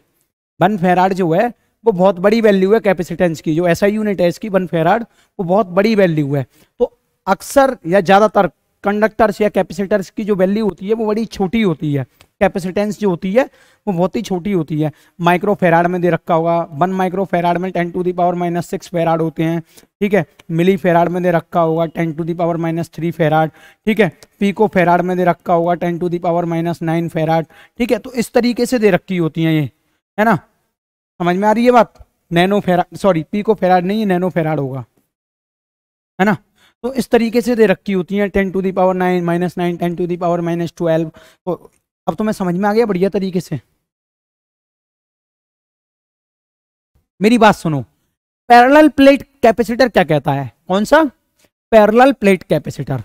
जैसे कि मान लो मेरे पास ये कोई प्लेट है, ये तो मैंने लाइन बना दी है क्योंकि मैं प्लेट बनाने का दम नहीं रख पाता हूं यहाँ। ठीक है, ये मैंने लाइन को थोड़ा मोटा करते हैं। ओके, हाँ, ये जैसे कि मेरी मान लो ये पैरेलल प्लेट कैपेसिटर है। ठीक है, पैरेलल प्लेट कैपेसिटर, जो कैपेसिटर होता है ना, वो लगभग अभी अभी मैंने बताया 2 प्लेट से बने होते हैं, दोनों पैरेलल में लगी होनी चाहिए। ठीक है, अब एक बात बताओ मेरे को, अगर ये पैरेलल प्लेट कैपेसिटर है तो कैपेसिटर वो जब ही होगा, कैपेसिटर वो कब होगा, एक सेकेंड, कैपेसिटर वो जब ही होगा जब जो उसका चार्ज है प्लेट पर, एक तो पॉजिटिव चार्ज हो, एक प्लेट पॉजिटिवली चार्ज हो, तो दूसरी प्लेट पर उतना ही नेगेटिव चार्ज हो, यानी +Q और -Q चार्ज होना चाहिए दोनों प्लेट्स पर बराबर बराबर। अच्छा, अब मैं इस प्लेट को चार्ज कैसे करूंगा, सवाल ये उठता है कि इस प्लेट को मैं चार्ज कैसे करूंगा। जैसे कि मानो मेरे पास एक प्लेट ही है, एक प्लेट ही है, मान लो मैं यहाँ पे -Q चार्ज लेके आना चाह रहा हूं, तो -Q चार्ज कैसे आएगा, इस प्लेट से मैं इलेक्ट्रॉन ट्रांसफर करता जाऊं। ठीक है, कोई भी एनर्जी कुछ भी तरीके से, मैंने कुछ ऐसा केस बनाया कि मैंने एक इलेक्ट्रॉन यहाँ रखा, ठीक है, एक माइनस चार्ज, दूसरा इलेक्ट्रॉन यहाँ रखा, दूसरा माइनस चार्ज, तीसरा यहाँ रखा, ऐसे इस प्लेट से मैंने नेगेटिव चार्ज निकाल के इधर रख दिए। ठीक है, इसी तरीके से जब मैं यहाँ से नेगेटिव चार्ज निकालूंगा तो जाहिर सी बात है इस पर पॉजिटिव चार्ज तो उतने ही अपने आप आ जाएंगे ना, तो ये प्लेट क्या हो गई, चार्ज हो गई। ठीक है, ये क्या है, कंडक्टर है सारा। अब एक बात बताओ, ये मैं कैसे चार्ज कर सकता हूं, देखो बैटरी लगा के भी तो चार्ज कर सकता हूं माय डियर फ्रेंड। ठीक है, पोटेंशियल डिफरेंस डेवलप करके, है ना, तो चार्ज करने के भी अलग अलग मेथड है। इसको मैंने प्लेट को मान लो चार्ज कर दिया, तो अब तुम्हें यहाँ पे ये समझ में आ गया कि पैरेलल प्लेट कैपेसिटर चार्ज हो चुका है। अब पैरेलल प्लेट कैपेसिटर है, जैसे कि हमने स्पेरिकल आइसोलेटेड कैपेसिटर पढ़ा था, उसका हमने फॉर्मूला भी देखा था, ये याद कर लेना। इसी तरीके से हम पैरेलल प्लेट कैपेसिटर का एक डेरिवेशन करते हैं कैपेसिटेंस का। यहां पे लिख लो कैपेसिटेंस। पैरेलल प्लेट कैपेसिटर की शक्ल ऐसी होती है, इससे डिफरेंट कुछ नहीं होता है, capacitance of parallel plate capacitor. ठीक है, इसको लिखते हैं, चलो जल्दी से करते हैं, थोड़ा इसको पतला कर लें, इसकी शक्ल अच्छी नहीं लग रही है। अब देखो इक्वल टू क्या होता है, Q/V, ये अभी अभी बताया मैंने। ठीक है, ये जो पैरेलल प्लेट कैपेसिटर होता है ना, इसमें तुम्हें चार्ज Q तो दे रखा होता है और इनके बीच का गैप दे रखा है D, और इस प्लेट का जो एरिया होता है वो होता है A। देखो पैरेलल प्लेट कैपेसिटर जो होता है ना, वो लगभग इस तरीके का होता है। ये मान लो ये प्लेट है, अभी मैं बोर्ड पे ऐसे बाहर निकलती हुई बना के दिखा नहीं सकता ना, एक प्लेट ऐसी रखी हुई है, एक प्लेट ऐसी रखी है, और दोनों पर पॉजिटिव चार्ज है, बहुत छोटी होती हैं। ठीक है, लेकिन समझाने के लिए मैंने पेपर दिखा दिया बड़ा, कोई दिक्कत नहीं। तो C क्या हो गया, Q/B। अब मेरे को एक बात बताना, मैंने Q को तो क्योंकि मैंने वहां पे छोटा क्यू ले रखा है तो चलो क्यू लिख देते हैं। और यहाँ पे बी इक्वल टू क्या लिखेंगे पता है? चलो मैं बताता हूँ। देखो यहाँ पर ना पहले तो इलेक्ट्रिक फील्ड देखो, ये कोई सेंटर है, ठीक है, पैरेलल प्लेट कैपेसिटर के बीच में। एक बात बताना, ये पॉजिटिव प्लेट है, इसकी वजह से इलेक्ट्रिक फील्ड किधर होगा? ई इधर की तरफ होगा, होगा कि नहीं होगा? अच्छा ये नेगेटिव प्लेट है, अरे यार तुम्हें पता नहीं है क्या इलेक्ट्रिक फील्ड कैसे निकालते हैं? देखो मैं बता रहा हूँ, मैं भूल गया कि तुम्हें पता नहीं होगा। पॉजिटिव प्लेट, मान लो ये कोई 1 कूलम का या यूनिट का मतलब कोई 1 यूनिट का चार्ज है, 1 यूनिट का मैं चार्ज पॉजिटिव यहाँ लेके जाऊंगा तो प्लस प्लस रिपल करेगा, यानी इधर की तरफ जाएगा, ठीक है। और माइनस साइन क्या करेगा? अट्रैक्ट करेगा। तो electric field due to this plate यानी प्लेट नंबर 1, और electric field due to this plate यानी प्लेट नंबर 2, दोनों का डायरेक्शन सेम है। और तुमको पता था, तुमको क्या पता है कि एक प्लेट की वजह से जो इलेक्ट्रिक फील्ड होता है, एक प्लेट की वजह से जो इलेक्ट्रिक फील्ड होता है वो होता है सिग्मा अपॉन 2 एप्सिलॉन नॉट। और ई नेट निकालूंगा तो E1 प्लस E2 करूंगा, और E1 ये है और E2 भी यही होगा क्योंकि प्लेट दोनों सेम है। तो समझ में आ गई? यहाँ पे से मैं कह सकता हूँ ई नेट जो आया वो क्या आया? Sigma upon epsilon not in between 2 plates, ठीक है। अब देखो पोटेंशियल का जो फॉर्मूला होता है, पोटेंशियल और इलेक्ट्रिक फील्ड का जो रिलेशन होता है वो बचपन में पढ़ाया है मैंने, अभी जो बचपन 5-10 दिन पहले गुजरा है तुम्हारा, वो क्या पढ़ाया? B equal to E dot D R पढ़ाया था। लेकिन हमें तो यहाँ पे सिर्फ मैग्नीट्यूड चाहिए तो माइनस का साइन हटा देता हूँ, और डी आर जो होगी यानी ये इन दोनों प्लेट के बीच की दूरी, तो उसको मैंने ई मॉड डी लिख दिया। तो इलेक्ट्रिक फील्ड की वैल्यू क्या है यहाँ पे? सिग्मा अपॉन एप्सिलॉन नॉट, साथ में डी का मल्टीप्लाई करेंगे, कर लिया, ठीक है। लेकिन मैंने यहाँ पे क्या दे रखा है? क्यू चार्ज दे रखा है। अब एक और फॉर्मूला लगेगा यहाँ पे, क्योंकि हम यहाँ पे सिग्मा ले रहे हैं। क्या ले रहे हैं? सिग्मा, ठीक है। चलो अभी लगाता हूं मैं, तो यहाँ पर मैं बी की जगह रखता हूँ sigma T upon epsilon note आएगा नीचे, उस एप्सिलॉन नोट को उठा के मैं ऊपर रख दूंगा, ठीक है। बात समझ में आई? लेकिन एक बात बताओ, इस सिग्मा को भी एलिमिनेट कर सकता हूं ना, क्योंकि मैंने चार्ज यहाँ पे क्यों नहीं रखा है। तो सिग्मा इक्वल टू क्या होता है? क्यू, रुको ऐसे नहीं लिखेंगे, एक सेकेंड, बड़ी इरेजर क्यों बन रही है? सिग्मा इक्वल टू क्या हो गया? सिग्मा इक्वल टू होता है तुम्हारा डी क्यू अपॉन डी ए। अब प्लेट का एरिया मैंने ए पहले ही दे रखा है, सिग्मा मैंने अपनी तरफ से ये फॉर्मूला लिखा है, लेकिन एक्चुअली में हमें चार्ज क्यू दे रखा है ना, तो सिग्मा की जगह मैं लिख सकता हूँ क्यू अपॉन ए, है हमें साफ साफ दे रखा है क्यू, चार्ज यानी क्यू छोटा वाला दे रखा है ना, तो छोटा ही लिख लेते हैं क्यू अपॉन ए। तो सिग्मा की जगह जो है तुम आगे ये लिखो क्यू अपॉन एप्सिलॉन नॉट, और सिग्मा की जगह लिखोगे क्यू अपॉन ए इनटू डी। क्यू से क्यू मरेगा और ये ऊपर चला जाएगा ए, तो ये हो जाएगा तुम्हारा epsilon not A equal to epsilon not A by D. तो ये वाला जो फॉर्मूला है ना, ये आया तुम्हारा capacitance due to parallel plate capacitor, और कैपेसिटेंस की ऐसा यूनिट तो वही रहेगी, ठीक है, कुछ भी चेंज नहीं है। अब यहाँ से तुम्हें फिर समझ में आ रहा है, जो कैपेसिटेंस है वो एप्सिलॉन नॉट पे डिपेंड है, यानी परमिटिविटी पर। यहाँ पे परमिटिविटी की जगह रिलेटिव परमिटिविटी भी हो सकती है, ये वैक्यूम की दे रखी है अभी। तो सी जो है किस पे डिपेंड करता है? मीडियम पर, यहां से भी पता चल गया, ठीक है। डी, अगर मैं इस डिस्टेंस को बढ़ा दूंगा तो कैपेसिटेंस क्या हो जाएगी? कम। तो C is inversely proportional to 1 upon D, और यहाँ पे डी क्या है? Distance between parallel plate, distance between parallel plate, ठीक है। और ये ए क्या है? सुनो माय डियर फ्रेंड, ये एरिया जो है इन दोनों प्लेट के बीच का नहीं है, कंफ्यूज नहीं होना बिल्कुल भी, ऐसे मैं वाइट पेन से लिखता हूं इसलिए। ये एरिया जो है, ये एरिया ऑफ पैरेलल प्लेट, जो एरिया ऑफ प्लेट, एक प्लेट का एरिया ले लेना किसी का, दोनों प्लेट का एरिया बराबर ही होगा, क्योंकि पैरेलल प्लेट कैपेसिटर होते हैं और इसमें जो प्लेट होती हैं वो एक जैसी ही होती हैं, ठीक है। अच्छा आगे देखते हैं, ज्यादातर क्वेश्चंस में एक जैसी होती हैं। Energy stored in a capacitor, energy stored in a capacitor. अभी हमने कैपेसिटेंस पढ़ा माय डियर फ्रेंड, अब हम एनर्जी स्टोर करके दिखाते हैं एकदम एक्शन में। कैसे करेंगे देखो, अभी अभी मैंने सी इक्वल टू बताया तुम्हें epsilon not A upon D बताया, ओके ये याद रखना।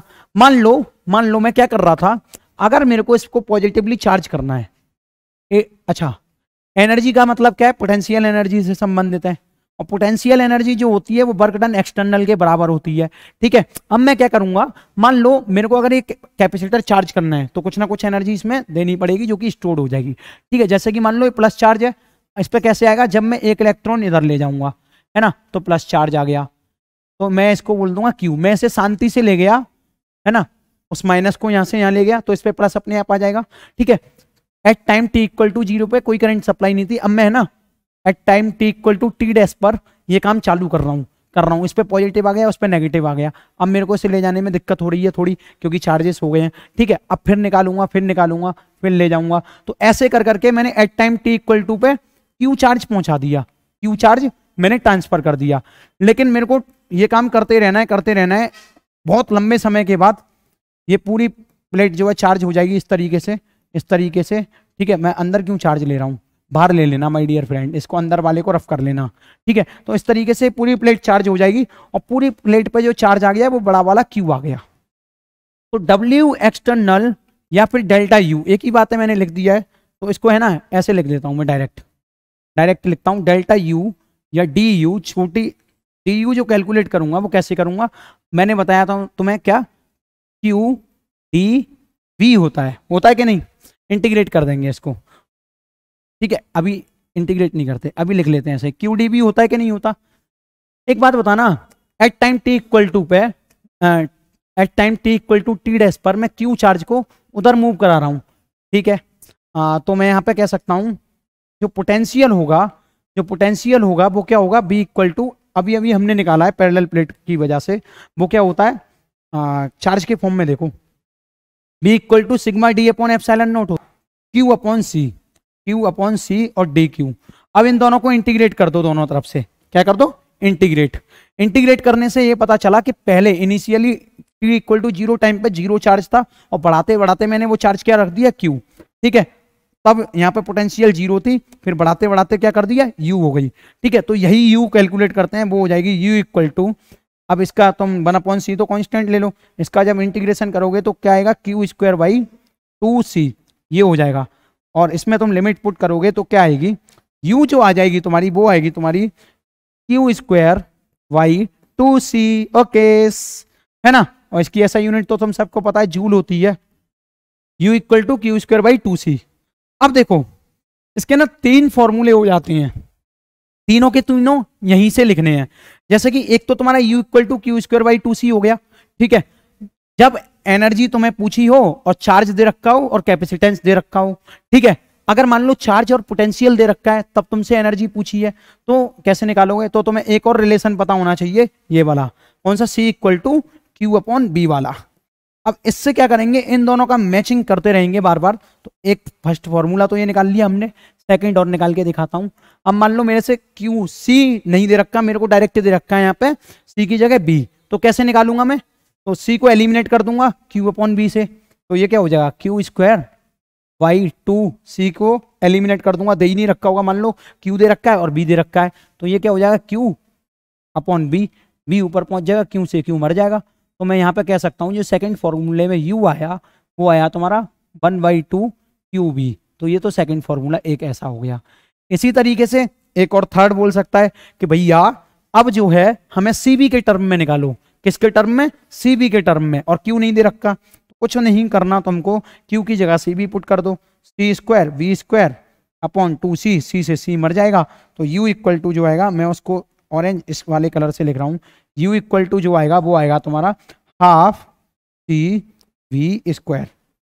ठीक है, तो तीसरा ये हो गया, तीसरा ये वाला फॉर्मूला हो गया, समझ में आ गई। तो तीनों केसेस मैंने लिखा दिए हैं, इसके कैसे फॉर्मूले जो है चेंज होते रहते हैं। आगे देखो कि energy density stored in a capacitor, पहले मैं एक कैपेसिटर ले लेता हूं बढ़िया सा, जैसे पैरेलल प्लेट कैपेसिटर कैसे लेते हैं हम, तो पैरेलल प्लेट बना लेते हैं, सीधे सीधे बना ली है ना। अब यहां पर क्या बताना है मेरे को, एनर्जी डेंसिटी, एनर्जी क्या होती है U, और डेंसिटी का मतलब वॉल्यूम का अगर डिवाइड लग जाए तो एनर्जी डेंसिटी आ जाती है तुम्हारी, और एनर्जी डेंसिटी क्या आएगी वो मैं तुम्हें कैलकुलेट करके बता रहा हूँ। ठीक है, positive positive positive charge, negative negative negative charge, plate दोनों बराबर हैं, इन दोनों के बीच की दूरी क्या है, D है, इस प्लेट का एरिया क्या है, A है। तो एक बात बताओ मेरे को, एक बात बताओ, C इक्वल टू क्या होता है, Q अपॉन B होता है। अभी अभी तुमने पढ़ा था कैपेसिटेंस पैरेलल प्लेट का, क्या पढ़ा था, epsilon not A upon D, पढ़ा है कि नहीं पढ़ा, पढ़ा है ना।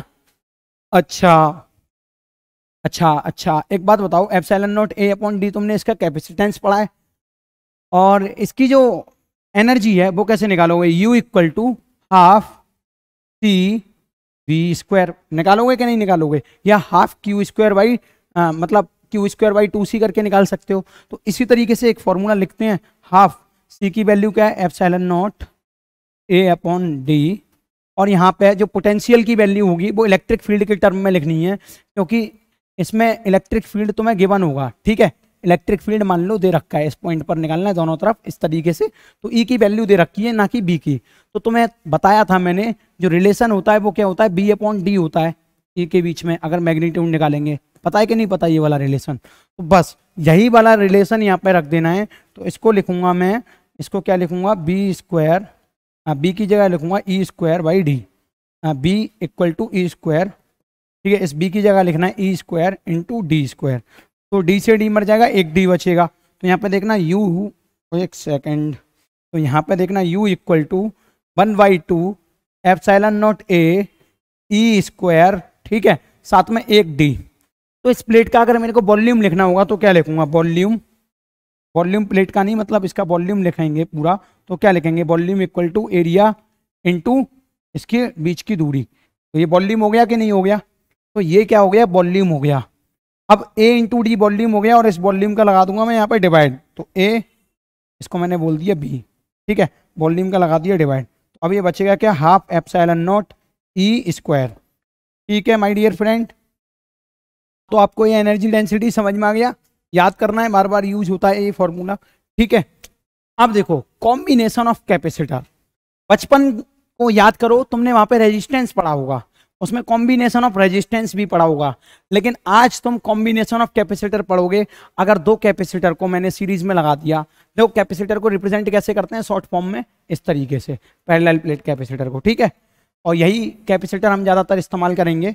उसके पीछे का कारण ये है कि जो पैरेलल प्लेट कैपेसिटर होता है वो बहुत ही ज्यादा एनर्जी को स्टोर करके रखता है माय डियर फ्रेंड।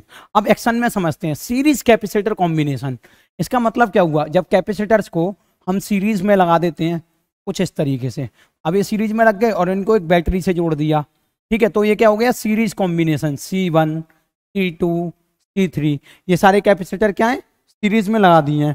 अब मेरी बात सुनना ध्यान से, मान लो कि ऐसे ही मेरे अभी तो C1 C2 C3 लगा दिया है। अब यहां पर एक बात बताओ तुम, अगर यहां से चार्ज फ्लो हो, बैटरी से चार्ज फ्लो हो क्यों, ठीक है, चार्ज फ्लो होगा क्यों, तो इसमें भी क्यू होगा, इसमें भी क्यू होगा, इसमें भी क्यू होगा, तो चार्ज तो चेंज नहीं हो रहा। तो मैं एक पॉइंट यहां पे लिख सकता हूं, वो पॉइंट ये है, in series combination charge are same on each capacitor,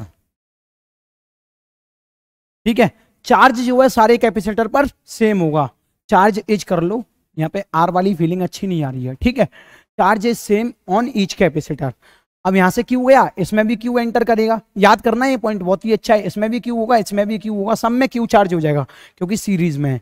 अच्छा एक बात बताना, ये पोटेंशियल बी तीनों के ऊपर है, तीनों के ऊपर है माय डियर फ्रेंड, है ना। अब ये पोटेंशियल चेंज हो जाएगा, पूछो कैसे, देखो ये बी है तो इस पर B1 हो जाएगा, ठीक है, इसके अक्रॉस B2 हो जाएगा, इसके अक्रॉस B3 हो जाएगा, तो पोटेंशियल चेंज हो रहा है। तो मैं यहां पे लिख सकता हूं, इन series combination potential across each capacitor is different.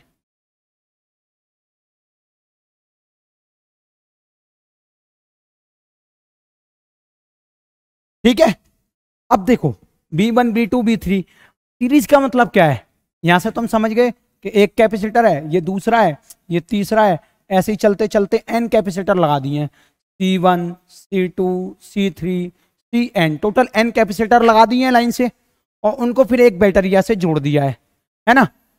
अभी अभी मैंने तुम्हें बताया B1 B2 B3 सब अलग होगा, और ये बैटरी B है, तो मैं यहाँ पे लिख सकता हूं, अगर B इक्वल टू क्या होगा, फिर यहाँ पे B1 plus B2 plus B3 dot dot dot Bn। तो इन यहाँ पे देखो टोटल कितने कैपेसिटर हैं, n कैपेसिटर हैं। अगर मैं इसको इस तरीके से बना दूं कि C इक्विवेलेंट, मतलब इनका एक इक्विवेलेंट निकाल लूं, सारे कैपेसिटर्स का इक्विवेलेंट निकाल के पूरा यहीं लगा दिया और इस बैटरी बी वोल्ट की यहाँ पे अटैच कर दी। तो इससे तुम्हें क्या समझ में आ रहा है? इससे तुम्हें ये समझ में आ रहा है कि भाई साहब सी इक्विवेलेंट निकाल लो और बैटरी बी वोल्ट की है, इन सबको मिला के क्या इफेक्ट पड़ेगा, तो भाई निकालने की कोशिश कर रहे हैं। अच्छा, एक बात बताओ, क्यू तो सब में सेम रहेगा, अभी बताया मैंने, तो सी इक्वल टू क्या होता है? Q upon V. तो मैं यहाँ पे क्यू तो सब में सेम है, चेंज क्या हो रहा है? बी, तो बी लिख सकता हूँ यहाँ से B equal to Q upon C. तो यहाँ से देखो बी1 क्या आएगा? बी1 जो आएगा क्यू अपॉन सी1 आएगा, क्योंकि चार्ज तो सब में सेम है, इसमें भी क्यू है, इसमें भी क्यू है, इसमें भी क्यू है। तो पोटेंशियल को मैं इस तरीके से लिख सकता हूँ, बी की जगह लिखूंगा मैं, बी की जगह लिखूंगा, देखो इसकी जगह मैं ये लिखने वाला हूँ C equivalent equal to Q upon V. ठीक है, तो इस बी को इधर ले जाऊंगा, बी की जगह लिखूंगा मैं क्यू अपॉन सी इक्विवेलेंट। अभी ये बी1 का ओके, ये सारी चीजें लिखनी है, तो Q upon C equivalent equal to, देखो बी1 के लिए क्यू अपॉन सी1, ठीक है, बी2 के लिए क्यू अपॉन, क्यू तो सबका सेम है ना, क्यू अपॉन सी2 प्लस क्यू अपॉन सी3 dot dot dot Q upon C N. ठीक है, और ये क्यू से क्यू सारे मर जाएंगे कि नहीं मरेंगे? चलो मार देता हूँ, ऊपर के सारे कॉमन ले लूंगा और इससे मार दूंगा। 1 अपॉन सी इक्विवेलेंट जो आया वो क्या आया? 1 अपॉन सी1 प्लस 1 अपॉन सी2 प्लस 1 अपॉन सी3 dot dot dot 1 upon C N. Okay, अब एक बात बताओ मेरे को, एक बात बताओ तुम लोग, तुमने क्या ऐसा कभी पैरेलल कॉम्बिनेशन में देखा है रेजिस्टेंस के? जब रेजिस्टेंस पैरेलल में होती हैं तब इस तरीके से जोड़ी जाती हैं, लेकिन याद रखना ये कॉम्बिनेशन ऑफ कैपेसिटर है, सीरीज में है। जब कैपेसिटर सीरीज में है तो सी इक्विवेलेंट इस तरीके से निकाला जाएगा। ठीक है, ये फॉर्मूला तुम्हें याद करना होगा, अगर सीरीज में कैपेसिटर है तो उसका इक्विवेलेंट इस तरीके से निकाला जाएगा। और तुमने ये रेजिस्टेंस में पढ़ लिया है तो बार बार समझाने की ज्यादा जरूरत नहीं है, बस रेजिस्टेंस का उल्टा होता है। आगे जब मैं करंट इलेक्ट्रिसिटी पढ़ाऊंगा तब उसमें रेजिस्टेंस एक और बार पढ़ाऊंगा, ठीक है, कॉम्बिनेशन ऑफ रेजिस्टेंस भी पढ़ाऊंगा, तब आपको एकदम क्लियर होगा। ठीक है, अब देखते हैं पैरेलल कैपेसिटर कॉम्बिनेशन। पैरेलल का मतलब क्या है? जैसे कि ये एक कैपेसिटर है, ठीक है, ये दूसरा कैपेसिटर है, दोनों पैरेलल में, पैरेलल समझ में आ रहा है कि नहीं आ रहा है? ये तीसरा dot dot dot dot dot dot dot, ऐसे ही मैंने total C1 C2 C3 Cn capacitor लगा दिए और इन कैपेसिटर से एक बैटरी जोड़ दी जिसको मैंने बोल दिया B। तो यहां पर माय डियर फ्रेंड एक्शन में ये चीज ध्यान देना कि ये जो पोटेंशियल B है ना, देखो मान लो एक ये A पॉइंट ये है, एक B पॉइंट ये है, ठीक है, तो सेम वायर जा रहा है, ये भी A पॉइंट हो जाएगा, ये भी B पॉइंट हो जाएगा, मतलब इन दोनों के बीच में जो पोटेंशियल डिफरेंस है वही इन दोनों के बीच में। और सेम इसी तरीके से कोई कैपेसिटर तो बीच में आ नहीं रहा, अभी क्या है, सिर्फ वायर है, तो A B, ये वायर है, कुछ बीच में आया नहीं, A B।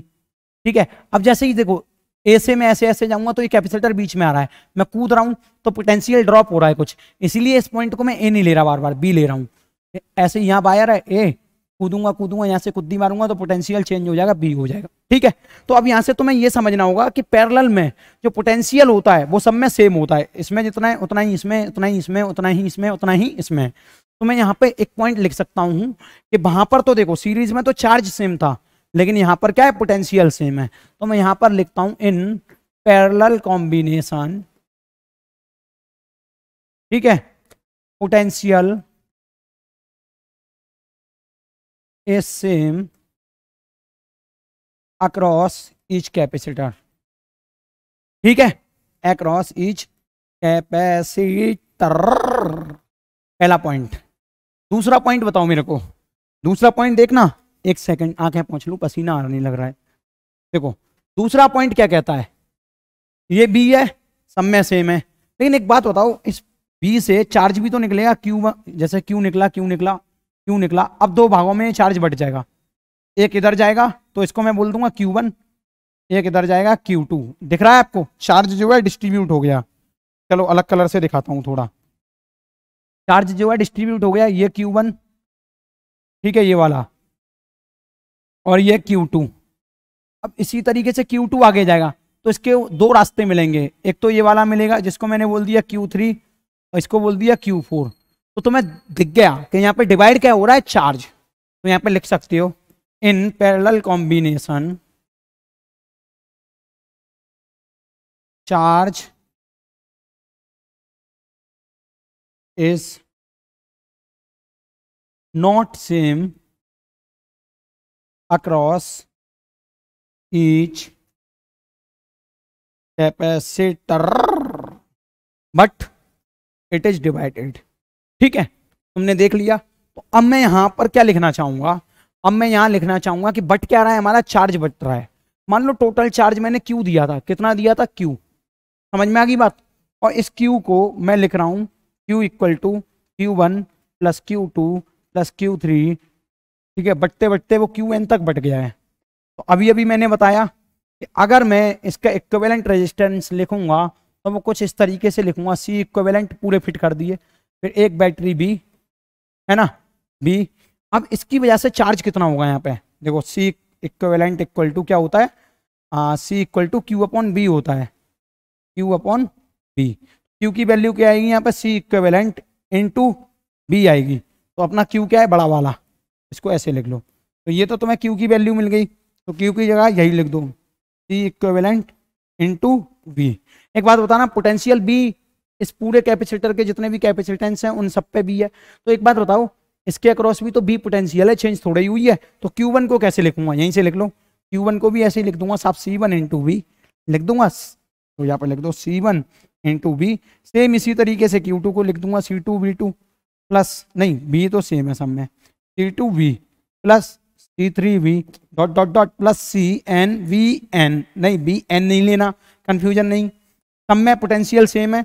अब ये पोटेंशियल सब में से कॉमन ले लूंगा मैं। ठीक है, तो क्या आएगा, C equivalent into V equal to V C1 plus C2 plus C3 dot dot dot CN। B से बी मारा जाएगा ना, तो सी इक्विवेलेंट क्या आएगा, सी इक्विवेलेंट आएगा तुम्हारा C1 plus C2 plus C3 dot dot dot CN। ठीक है, तो यहां पे तुमने देख लिया मस्त सी चीज कि जब भी कैपेसिटर पैरेलल में लगे होते हैं तो उनको सीधे ऐड किया जाता है, उनको सीधे ऐड किया जाता है। जब भी कैपेसिटर सीरीज में लगे होते हैं तो उनके रेसिप्रोकल को ऐड किया जाता है। ठीक है, 1/C1 इस तरीके से। अच्छा, एक क्वेश्चन करने से पहले यहाँ पे कुछ अच्छी अच्छी चीजें लिख लेते हैं, जगह नहीं है। तो यहां से तुमने दो चीज देखी, इन पैरेलल कॉम्बिनेशन 1/, देखो 1/C इक्विवेलेंट है ये। ठीक है, 1/C1 plus 1/C2 plus 1/C3 dot dot dot 1/CN। Okay, इन सीरीज कॉम्बिनेशन, ठीक है, सी इक्विवेलेंट क्या था, उल्टा लिख दिया मैंने, उल्टा लिख दिया। इन पैरेलल कॉम्बिनेशन की जगह यहां पर लिखो तुम इन सीरीज कॉम्बिनेशन। सीरीज कॉम्बिनेशन में ये था, और इन parallel combination C1 plus C2 plus C3 dot dot dot CN। ठीक है, इस तरीके से। अब पता है, देखो मैं तुम्हें एक क्वेश्चन दे रहा हूं करने के लिए। जैसे कि मानो कि मेरे पास ये कैपेसिटर्स लगे हुए हैं, ठीक है, जिनकी वैल्यू क्या है, 2C या 4C 4C 4C और 4C है। ठीक है, और ये बैटरी के अलोंग B से लगे हुए हैं। तो एक तो सी इक्विवेलेंट बता दो इसका। अच्छा, ये किसी तरीके से ये वाले कैपेसिटर लगे हैं सी सी सी। ठीक है, इनका सी इक्विवेलेंट बता दो। कैसे बताओगे, देखो ये किस में है, सीरीज में। सीरीज के लिए सी इक्विवेलेंट कैसे कैलकुलेट करेंगे, 1/C equivalent equal to 1/4C। कितने, 1 2 3 4, टोटल 4 हैं, तो चारों को ऐड कर दो इस तरीके से, 1/4C प्लस 1/4C। अब इनका एलसीएम तो सबका सेम आएगा, तो उसको मैंने लिख दिया 4C। ऊपर क्या है, 1 है, तो 1 2 3 4, तो 4 आ गया ऊपर ऐड करके। ठीक है, अब ये क्या आया, 1/C इक्विवेलेंट की वैल्यू आ गई, 4 से 4 मर जाएगा, तो सी इक्विवेलेंट क्या आएगा, C आ जाएगा। ठीक है, इसका मतलब क्या हुआ, इसका मतलब ये हुआ, अगर इसका इक्विवेलेंट कैपेसिटेंस बनाऊं तो ऐसे भी काम चल सकता है, C और साथ में ये बैटरी लगी हो B। ठीक है, तो इसका इक्विवेलेंट कैपेसिटेंस ये हो गया, है ना। अब देखना माय डियर फ्रेंड, इसका क्या होगा, सी इक्विवेलेंट क्या होता है, C1 plus C2, C plus C यानी 2C। तो सी इक्विवेलेंट क्या हो गया, 2C। ठीक है, यहां से तुम क्या समझे, जब भी पैरेलल में कैपेसिटेंस लगेगी, जब भी पैरेलल में कैपेसिटेंस लगेगी तो सी इक्विवेलेंट हमेशा जो है, जितने भी कैपेसिटर उसमें लगे हैं उन सबसे बड़ी वैल्यू जिस कैपेसिटर की है उन सबसे ज्यादा आएगा। पूछो क्यों, पूछो क्यों। मान लो ये सी है, ये सी है, एक और कैपेसिटर लगा होता 4C, एक और कैपेसिटर इसमें फिट होता 4C। ठीक है, अब क्या होती कैपेसिटेंस C प्लस सी 2C, 2C प्लस 4C कितना हुआ 6C। तो इक्विवेलेंट कैपेसिटेंस क्या है, देखो इक्विवेलेंट कैपेसिटेंस क्या है 6C, जो कि इसके सबसे बड़े कैपेसिटर से बड़ी है, जो कि इसके सबसे बड़े कैपेसिटर से बड़ी है। तो यहां पर मैं एक पहला पॉइंट लिख लेता हूं, अभी लिखूंगा, यहां पर तुम भी लिख लेना पहला point, in series in parallel combination, Hindi में लिख लो यार, इन पैरेलल कॉम्बिनेशन, ठीक है, सबसे बड़ी कैपेसिटेंस, सबसे बड़ी या सबसे बड़ा कैपेसिटर जो होगा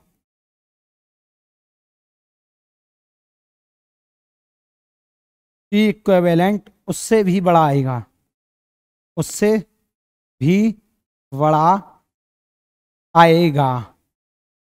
ठीक है, ये पॉइंट अच्छा है, इंपॉर्टेंट है, काम आता रहता है क्वेश्चन में, इसीलिए नोट करा रहा हूं।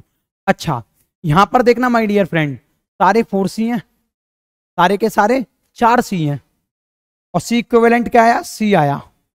जब भी कभी देखो फॉर्मूले में ही देखो, फॉर्मूला क्या कहता है, 1/C equivalent equal to 1/C1 plus 1/C2 dot dot dot 1/CN, यही है ना।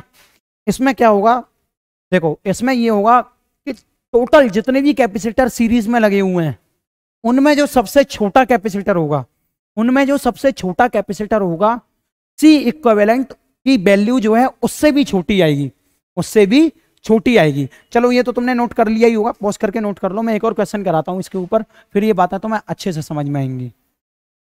देखो मैं दोबारा समझाता हूं, जैसे कि मान लो मेरे पास एक कैपेसिटर है 4C, एक है C, एक है तुम्हारा 2C, ठीक है, और चलो इतना ही है हमारे पास। ठीक है, अब मैं इनका इक्विवेलेंट निकालना चाहता हूँ, यानी एक ही कैपेसिटर होगा तो ये कैसा होगा, सी इक्विवेलेंट, बैटरी फंसा दी तो देखो कैसे निकलेगा, 1/C equivalent equal to 1/4C 1/C1 यानी प्लस 1/C, ठीक है, प्लस 1/2C। अब इसका एलसीएम क्या आएगा, 4C आएगा। अब यहाँ तो 1 आ जाएगा, यहाँ 4 आ जाएगा, ठीक है, यहाँ 2 आ जाएगा, ये तो सॉल्व करना आता ही होगा तुम दोस्तों को। अब यहाँ से सी इक्विवेलेंट अगर निकालोगे तो क्या आएगा, 4C अपॉन 4 तो 6 और 1 7, यानी 4C अपॉन 7 आएगा।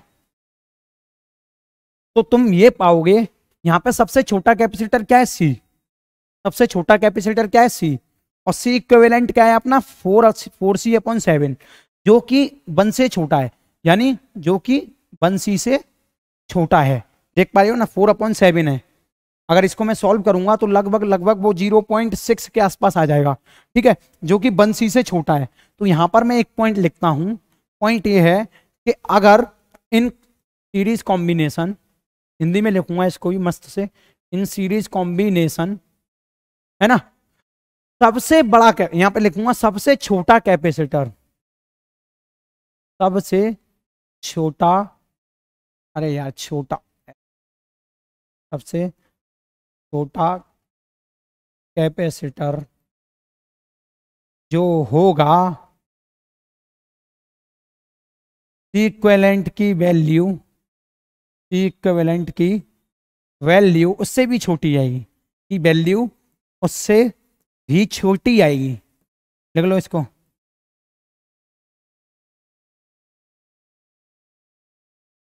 ठीक है, इतना समझ में आया, अपनी भाषा में लिख लेना, ये अच्छी बात है। अब मैं इसको रफ करता हूं और इस क्वेश्चन को कराता हूं। ओके, यहाँ पे जाओ, रफ कर दो डायरेक्ट, ठीक है। अब देखो क्वेश्चन क्या कह रहा है, two capacitors of a capacitance 3 microfarad and 5 microfarad are joint in parallel and the combination is connected in series with 2 microfarad. यानी एक तो 3 माइक्रोफैराड का कैपेसिटर है, एक 5 माइक्रोफैराड का कैपेसिटर है, 3 माइक्रोफैराड है ना, और ये 5 माइक्रोफैराड का जो कॉम्बिनेशन है वो कनेक्टेड किससे किया, सीरीज में, सीरीज में कनेक्ट कर दिया किसके, 2 माइक्रोफैराड के साथ। तो what is the resultant capacitance, अब बताओ कि रिजल्टेंट कैपेसिटेंस क्या होगी। तो यहां से तुम्हें ध्यान देना पड़ेगा कि मान लो ये ए टर्मिनल है, ये बी टर्मिनल है, और इसको क्या बोलेंगे हम, मिक्स्ड कॉम्बिनेशन, क्योंकि यहाँ पे बात सीरीज में भी है पैरेलल में भी है, मिक्स्ड कॉम्बिनेशन बोल देते हैं इस चीज को। अब इसको सॉल्व कैसे करेंगे, देखो पहले तो इनको पैरेलल में जोड़ लो, जोड़ लोगे ना, कैसे, 1/c equivalent equal to 1/3 plus 1/3, sorry parallel में ना, पैरेलल में तो उस तरीके से जोड़ेंगे C1 प्लस C2, तो 3 प्लस 3 कितना हो जाएगा, 6 माइक्रो फेराड। तो C इक्विवेलेंट इनका निकाल लिया, और ये 6 माइक्रो फेराड किससे ज्वाइन है, 2 माइक्रो फेराड से, किससे ज्वाइन है, 2 माइक्रो फेराड। तो अब इनका C इक्विवेलेंट कैसे निकालोगे, यानी 1/c इक्विवेलेंट डैश बोल देता हूँ इसको, 1/6 micro farad plus 1/2 micro farad क्या हो जाएगा, देखो 6 एलसीएम ले लिया, 1 प्लस 3, 2 से 3 बार कट जाएगा ना, तो यहाँ से तुम C इक्विवेलेंट निकालोगे तो क्या हो जाएगा, 6/4, 4 से कटेगा तो 3/2, आंसर क्या आएगा, 3/2 माइक्रो फेराड, क्योंकि मैंने इसको रेसिप्रोकल कर दिया। अरे भाई निकालना तो ये है ना, तो इसको ऊपर ले जाऊंगा, जब ये ऊपर जाएगा तो ये भी ऊपर जाएगा और वो नीचे आ जाएगा, इस तरीके से, ठीक है, आंसर ये आ गया। तो ऐसे क्वेश्चंस जो है मिक्स्ड कॉम्बिनेशन वाले ऐसे किए जाते हैं। अब देखो मेरी बात सुनो, two identical capacitors of 12 pico farad each are connected in series, ठीक है भैया, 12 पिको फेराड के दो कैपेसिटर हैं, जैसा बोला है क्वेश्चन में वैसा वैसा करते जाओ, ठीक है, कर दिया, are connected in series across a battery of 50 volt, ठीक है भाई साहब, 50 वोल्ट की एक बैटरी भी लगा दी। आगे क्या बोल रहा है, how much electrostatic energy is stored in the combination, electrostatic energy पूछ रहा है, यानी यू की वैल्यू पूछ रहा है। आगे, if this were connected in parallel across the same battery, अगर मैं इन दोनों को पैरेलली कनेक्ट कर दूं और बैटरी जो है हमारे पास यही रहेगी, कैसी, 50 वोल्ट की, ठीक है, तो ये पूछ रहा है how much energy will be stored in this combination now, तो ये तो यू सीरीज का हो गया, सीरीज, ठीक है, और एक पूछ रहा है यू पैरेलल का, ठीक है, बता पाओगे माय डियर फ्रेंड। अच्छा आगे क्या पूछ रहा है, also find the charge drawn from the battery in each case, और फिर बताओ कि चार्ज कितना ड्रॉ किया हर बैटरी में, बैटरी ने हर केस में। चलो सॉल्व करते हैं, पहले तो तुम्हें पता है ये दो रेजिस्टेंस लगे हैं, पहले तो इसका इक्विवेलेंट निकालो, तो इस तरीके का कुछ बन जाएगा, C equivalent equal to 50 volt. अच्छा C इक्विवेलेंट कैसे निकालोगे इसका, 1/c equivalent equal to, series में लगाए तो अपॉन करके जोड़ेंगे, 1/12 प्लस 1/12, जो कि हो जाएगा तुम्हारा 2/6, सॉरी 2/12, और यहाँ से क्या आएगा, C इक्विवेलेंट जो आएगा 2 से कटेगा तो आएगा 6 पिको फेराड, ठीक है, इतना समझ में आ गया। अब एक बात बताओ, अब तुम्हें क्या निकालना है, यू निकालना है, तुम्हें देखो कैपेसिटर दे रखा है और तुम्हें देखो वोल्ट दे रखा है, तो तुम यहाँ पे कौन सा वाला फॉर्मूला लगाओगे, U equal to half Q square by C तो लगाओगे नहीं, क्योंकि चार्ज तो दे ही नहीं रखा, दे क्या रखा है, हाफ, एक तो कैपेसिटेंस दे रखा है सी और एक बी दे रखा है, तो हाफ सी बी स्क्वायर लगाओगे कि नहीं लगाओगे, अरे यार एक याद कर लो, 1/2 क्यू स्क्वायर बाई सी। अब इसमें क्यू की जगह क्या रखोगे तुम, क्यू की जगह रख दो सी बी, तो सी स्क्वायर बी स्क्वायर हो जाएगा, जो कि आंसर आएगा ये। तो इसी में तुमको कुछ नहीं करना, U equal to 6 pico farad, मतलब 1/2 इंटू 6 पिको फेराड, यानी पिको में 10⁻⁹ इंटू 50 का स्क्वायर, 50 का स्क्वायर कितना हो जाएगा, 25, 5 5 जा 2500 हो जाएगा कि नहीं हो जाएगा, ठीक है। अभी 2 से कट जाएगा कितनी बार, 3 बार, तो यू जो आएगी वो आएगी तुम्हारी 25 3 जा, हाँ ये हो जाता तुम्हारा 7500, तो 75 इंटू 10⁻⁹ की जगह आएगी तुम्हारी 2, हाँ ठीक है, 9 + 2 हो गया तुम्हारा -7, ठीक है, तो इस तरीके से लिखा जाएगा ये, और कुछ कर सकते हैं क्या, नहीं। तो u की जो वैल्यू आएगी वो ये आएगी, और इसको अच्छी तरीके से अगर लिखना चाह रहे हो तो ऐसे लिख सकते हो, 7.5 इंटू 10⁻⁻6 जूल, ठीक है, तो पोटेंशियल एनर्जी इतनी स्टोर्ड होगी। अब इसमें पोटेंशियल एनर्जी निकालोगे तो कैसे निकालोगे, पहले तो इसका सी इक्विवेलेंट निकालोगे, सी इक्विवेलेंट क्या आएगा इसमें, अरे यार ये 12 जो जोड़ दो इनको, 24 पिको फेराड हो जाएगा कि नहीं हो जाएगा, 24 पिको फेराड हो गया ना, 24 पिको, ओके। तो ये क्या हो जाएगा, सी इक्विवेलेंट जो हो जाएगा वो हो जाएगा 24 पिको फेराड। डायरेक्ट ऐड होते हैं इसमें। अच्छा, एनर्जी के लिए क्या करोगे, U equal to half C V square, यानी 24 इंटू 10⁻⁹ इंटू वी की वैल्यू है 50 का स्क्वायर, तो ये हो जाएगा। इसको सॉल्व कर लो तो ये आ जाएगा। अब लेकिन पूछा क्या जा रहा है, पूछा ये जा रहा है कि बताओ बैटरी के द्वारा कितना चार्ज निकला दोनों में। एक में मैं निकाल के दिखा दे रहा हूं, एक में तुम निकाल लेना। देखो सी इक्विवेलेंट तुम्हें इसका पता चल गया कितना है, 6 पिको फेराड, ठीक है। और वोल्टेज तुम्हें पता ही है 50 वोल्ट। मैं वाइट पेन से निकाल रहा हूँ इस आंसर को। तो एक बात बताओ, अब मेरे को यहाँ से चार्ज कितना निकल रहा है कितना जा रहा है यही तो निकालना है। तो उसके लिए मैं क्या करूंगा, उसके लिए मुझे करना ये है, तो चार्ज का फॉर्म सी इक्वल टू क्या होता है, क्यू अपॉन वी होता है। वी हमें पता है, सी हमें पता है, तो चार्ज अपना निकल जाएगा।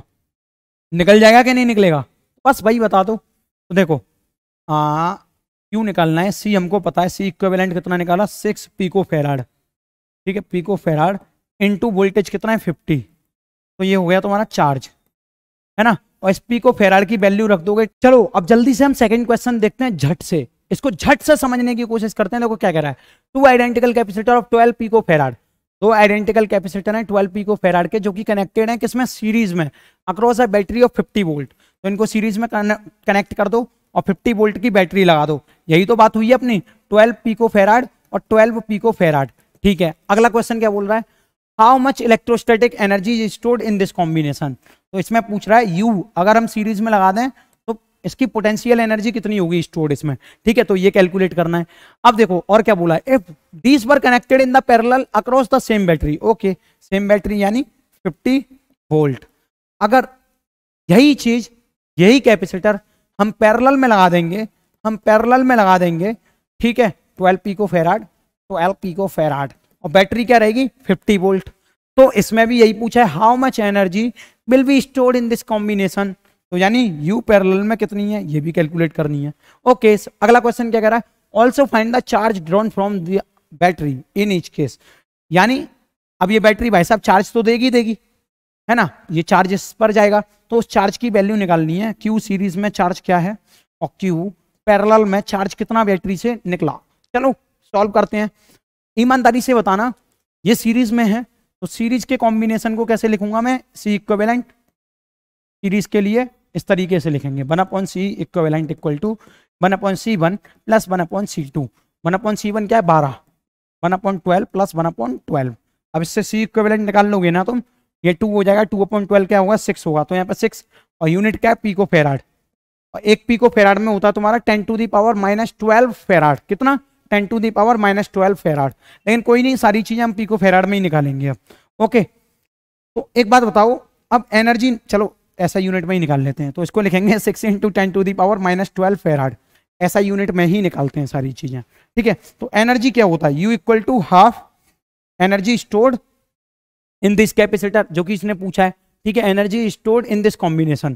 तो दोनों के दोनों सीरीज में, तो हमें जो Q square upon C equivalent, यहाँ पे जो कैपेसिटेंस लूंगा वो इक्विवेलेंट वाला लूंगा, ठीक है, क्योंकि पूरे के पूरे सर्किट में निकाल रहा हूं मैं, इस कैपेसिटर में जो लगे हुए हैं 2 कैपेसिटर, इनमें कितनी एनर्जी स्टोर्ड हुई है। तो एक बात बताओ, तुम्हें यहाँ पे सी इक्विवेलेंट तो दे रखा है लेकिन चार्ज नहीं दे रखा, तो मैंने तुम्हें एक और फॉर्मूला बताया था, क्या बताया था, C equal to Q upon B होता है। इससे 3 फॉर्मूले निकलते हैं टोटल, इनको आपस में पुट कर लो। दे क्या रखा है सी इक्विवेलेंट, दे क्या रखा है बी।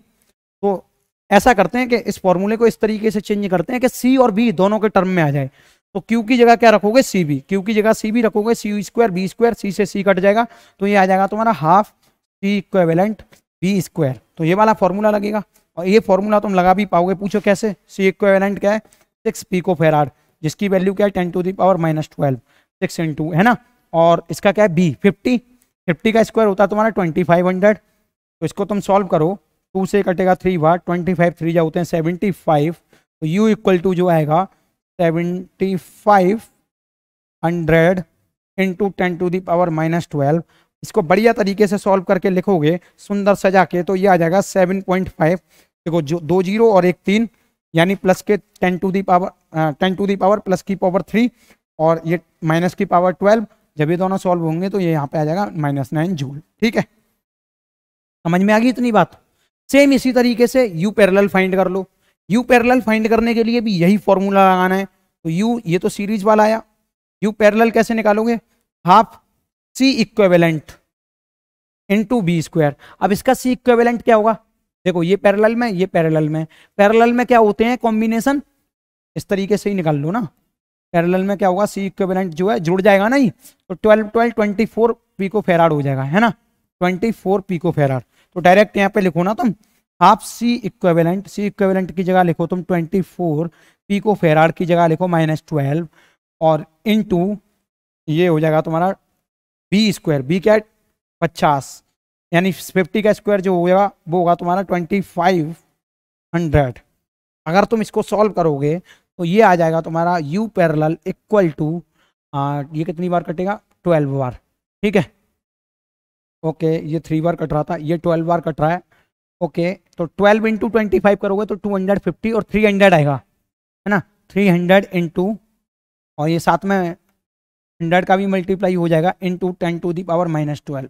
सॉल्व हो गया। अब जब इसको तुम सॉल्व कर दोगे तो यू पैरेलल आएगा तुम्हारा, यू पैरेलल यानी potential stored in parallel combination is equal to 30 into 10 to the power -9। इतनी बात समझ में आ गई। आंसर भाई का ये है, ठीक है। जगह है आगे, नहीं है जगह। अब देखो एक और चीज पूछ रहा है, मान लो ये बैटरी लगी है, ये दो पैरेलल कैपेसिटर हैं, तो यहां से एक चार्ज निकल रहा है Q, ठीक है। तो Q सीरीज में जो चार्ज निकल रहा है वो भी बताओ, Q पैरेलल में जो चार्ज निकल रहा है वो भी बताओ, ठीक है। इतना तो मैं समझ में आया। इसको मैं रफ कर सकता हूं क्या, पॉज करके नोट कर लेना, मैं रफ कर रहा हूं फिलहाल, ठीक है। इसकी कोई आवश्यकता नहीं है, अब इसकी कोई आवश्यकता नहीं है, इसीलिए मैंने रफ कर दिया। अब देखो देखो QS निकालना है तुम्हें, सीरीज में Q कितना निकला बैटरी से, ठीक है। ये वाला क्वेश्चन थर्ड वाला यही पूछ रहा है। एक बात बताओ माय डियर फ्रेंड, तुम्हें अभी अभी मैंने बताया कि C इक्वल टू Q/B होता है, और यहाँ पे C इक्विवेलेंट वाला लूंगा क्योंकि जितना भी चार्ज इस बैटरी से निकल रहा है वो इसमें जा रहा होगा, पूरे में जा रहा होगा कि नहीं जा रहा होगा। और C इक्विवेलेंट क्या निकाला मैंने, 6 पिको फेराड। तो 6 इंटू, इस वाले का बता रहा हूं मैं क्योंकि Q सीरीज वाला निकाल रहे हैं हम, into 10 to the power minus, अरे यार, तो 6 इंटू 10 टू दी पावर -12 हो जाएगा। और QS और साथ में पोटेंशियल कितना है उसका मल्टीप्लाई कर दो 50, है ना, 5 6 या 30, 300 into 10 to the power -12 QS। एक बात बताओ, ये 0 है, ठीक है यार, भगा दो इनको, 3 into 10 to the power -10 coulomb हो जाएगा इस पे चार्ज, ठीक है, जब मैं सीरीज में लगा रहा हूँ रजिस्टर्स को। सेम इसी तरीके से यहाँ पे लेना है, इसका C इक्विवेलेंट क्या है 24, और फॉर्मूला कौन सा लगा देना है, ये वाला, B इक्वल टू 50 तुम्हें पता ही है, कर लोगे ना। आगे करूँ क्वेश्चन, ठीक है, चलो बढ़िया बढ़िया क्वेश्चन लेके आया हूं मैं इक्विवेलेंट के ऊपर। Find the equivalent capacitance, colour change करते हैं थोड़ा, ब्लैक लेते हैं यहाँ के लिए। Equivalent capacitance of the combination of capacitors between the point A and B। ये A पॉइंट है, ये B पॉइंट है, उम्मीद है कि दिख रहा होगा, है ना। अब ये कह रहा है also calculate the total charge that flow in the circuit when 100 volt की battery is connected between the point A and B। अच्छा, ये दो पॉइंट A हैं, एक A है एक B है, इनके बीच में है ना 100 वोल्ट की बैटरी और लगा दी है दोनों के बीच में इस तरीके से, ठीक है। तब हमसे पूछ रहा है पहले तो C इक्विवेलेंट फाइंड करो, पहले पूछा है उसने कि C इक्विवेलेंट निकालो। उसको निकालने के बाद A और B के बीच में मान लो कि मैंने 100 वोल्ट की बैटरी कनेक्ट कर दी, तो हमको ये भी बताओ कि इस पूरे सर्किट में से कितना चार्ज निकलेगा। तो कुल मिला के वो पूछ ये रहा है, अगर मैं इस पूरे कैपेसिटेंस का झोल यहाँ पे C इक्विवेलेंट लिख दूं तो इस बैटरी से बताइए कितना चार्ज ड्रॉ होगा, ठीक है। Battery is connect, also calculate the total charge that flow in the circuit, circuit में कितना चार्ज फ्लो होगा, बैटरी है 100 वोल्ट। तो C इक्विवेलेंट निकालने की पूरी कोशिश करेंगे। देखो ध्यान से देखना माय डियर फ्रेंड, ये दोनों तुम्हें पैरेलल में दिख रहे हैं कि नहीं दिख रहे, 10 माइक्रोफेराड 10 माइक्रोफेराड, है ना, दिख रहे हैं। और ये तीनों के तीनों तुम्हें सीरीज में दिख रहे हैं कि नहीं दिख रहे, घबराना नहीं, डायरेक्ट ऐड करना है, डायरेक्ट ऐड करना है। पहले तो इनको कर देते हैं। देखो ऐसा है, मान के चलो कि मैं यहाँ से करंट Q फ्लो करा रहा हूँ, तो अगर करंट डिवाइड हो जाता है तो चीजें पैरेलल में, जैसे कि मानो मैंने करंट Q फ्लो यहाँ से कराया, है ना, तो यहाँ पर डिवाइड हो गया इस पॉइंट पर Q1, इस पॉइंट पर Q2, इस तरीके से भी सोच सकते हो। तो अब ये Q1 कहीं चेंज होगा क्या, इस कैपेसिटर में जितना फ्लो होगा उतना ही इस कैपेसिटर में फिल होगा, उतना ही Q1 इसमें फिल होगा, उतना ही Q1, देखो यहां तक Q1 है। अब ये Q1 फिर से डिवाइड हो जाएगा इस पॉइंट पर, क्योंकि 3 लाइन है, एक ये रही, एक ये रही, एक ये रही, ठीक है। तो Q1 अब डिवाइड हो जाएगा, देखो Q जो है Q1 में डिवाइड हो गया, Q2 में डिवाइड हो गया। अब Q1 जो डिवाइड हो जाएगा वो हो जाएगा यहाँ पे Q3 Q4 में डिवाइड, ठीक है। जहां जहां करंट डिवाइड हो रहा होगा वहां चीजें पैरेलल में आ जाएंगी, जहां करंट डिवाइड नहीं हो रहा होगा वो सीरीज में होंगी। तो यहाँ कोई करंट डिवाइड हुआ क्या, नहीं ना, तो ये सारी चीजें किसमें हुई, सीरीज में। और सीरीज के लिए कैसे निकालोगे, पहले इसका निकालते हैं सिर्फ, हाँ 1/E इक्विवेलेंट इक्वल टू कितना हुआ बताना, सी इक्विवेलेंट निकाल रहा हूं मैं सिर्फ इसके लिए Q1 चार्ज के लिए, तो यहाँ पर सी इक्विवेलेंट डैश बोल दे रहा हूं। तो 1/60 प्लस 1/60 प्लस 1/60, अगर तुम इसको सॉल्व करोगे तो सी इक्विवेलेंट जो आएगा वो आएगा 60/3, यानी कि 20 माइक्रोफेराड है ना, हाँ माइक्रोफेराड, ठीक है। तो इन सारे कैपेसिटर्स को हटा के, इन सारे कैपेसिटर्स को हटा के मैं यहाँ पे एक ही कैपेसिटर लगा सकता हूं जिसकी वैल्यू क्या होगी, जिसकी वैल्यू होगी 20 माइक्रोफेराड, ठीक है। इससे कनेक्ट कर दो डायरेक्ट, समझ में आ गई बात। अब बच ये दोनों रहे हैं, ये दोनों किसमें बताओ जल्दी से, ये दोनों किसमें, पैरेलल में। पैरेलल को डायरेक्ट ऐड करते हैं, तो मैंने डायरेक्ट यहीं पे इसका सी इक्विवेलेंट लिख दिया। अगर मैं इन दोनों को ऐड कर दूंगा तो सी इक्विवेलेंट ये आएगा, मान लो अपना, ठीक है, ये गायब हो जाएगा, इसको मैं इसी में मिला दे रहा हूँ। तो 20 माइक्रोफेराड हो गया, 20 माइक्रोफेराड हो गया, 10 + 10 20 माइक्रोफेराड, ठीक है। अब ऐसा करता हूं मैं इसको रीड्रॉ कर लेता हूं एक बार, देखो पॉइंट ए, अभी 40 माइक्रोफेराड को हमने छुआ नहीं तो डायरेक्ट ऐसे ही बना दो, ठीक है, ओके। अब हमने इस पूरे कॉम्बिनेशन को किसमें बना दिया है, इस पूरे के पूरे कॉम्बिनेशन को 20 माइक्रोफेराड में चेंज कर दिया, इसको लिख दो, ठीक है, रीड्रॉ कर रहे हैं अब हम। अच्छा, इस पॉइंट से मतलब ये क्या है 40, और इस पॉइंट से, इस वाले पॉइंट से ये वाला जो है पूरा का पूरा चेंज कर दिया हमने, 10 + 10 कर दिया 20 माइक्रोफेराड, इसको डायरेक्ट लिख दो 20 माइक्रोफेराड, ठीक है। अब देखो कुछ बच रहा है क्या, हमने ये 3 कैपेसिटर में चेंज कर दिया कि नहीं कर दिया। अब ये है ना इस तरीके से कनेक्टेड है। तो एक बात बताना माय डियर फ्रेंड, एक बात बताना, ये 20 माइक्रोफेराड और ये 20 माइक्रोफेराड तुम्हें किस में लग रहा है, पैरेलल में या सीरीज में। देखो फिर से देखो, करंट यहाँ से क्यू फ्लो कराओ ए पॉइंट बी पॉइंट से, एक यहाँ पे जाएगा करंट Q1, एक यहाँ पे जाएगा Q2, ठीक है। तो करंट 2 भागों में डिवाइड हो गया, तो ये दोनों के दोनों किसमें, पैरेलल में। कुल मिला के कुछ नहीं किया, इसको है ना, इस कॉम्बिनेशन को हम रीड्रॉ करते हैं, इसको रीड्रॉ करते हैं, इसको हटाते हैं यहाँ से, ठीक है। तो ये 20 माइक्रोफेराड वाला कुछ इस तरीके से है,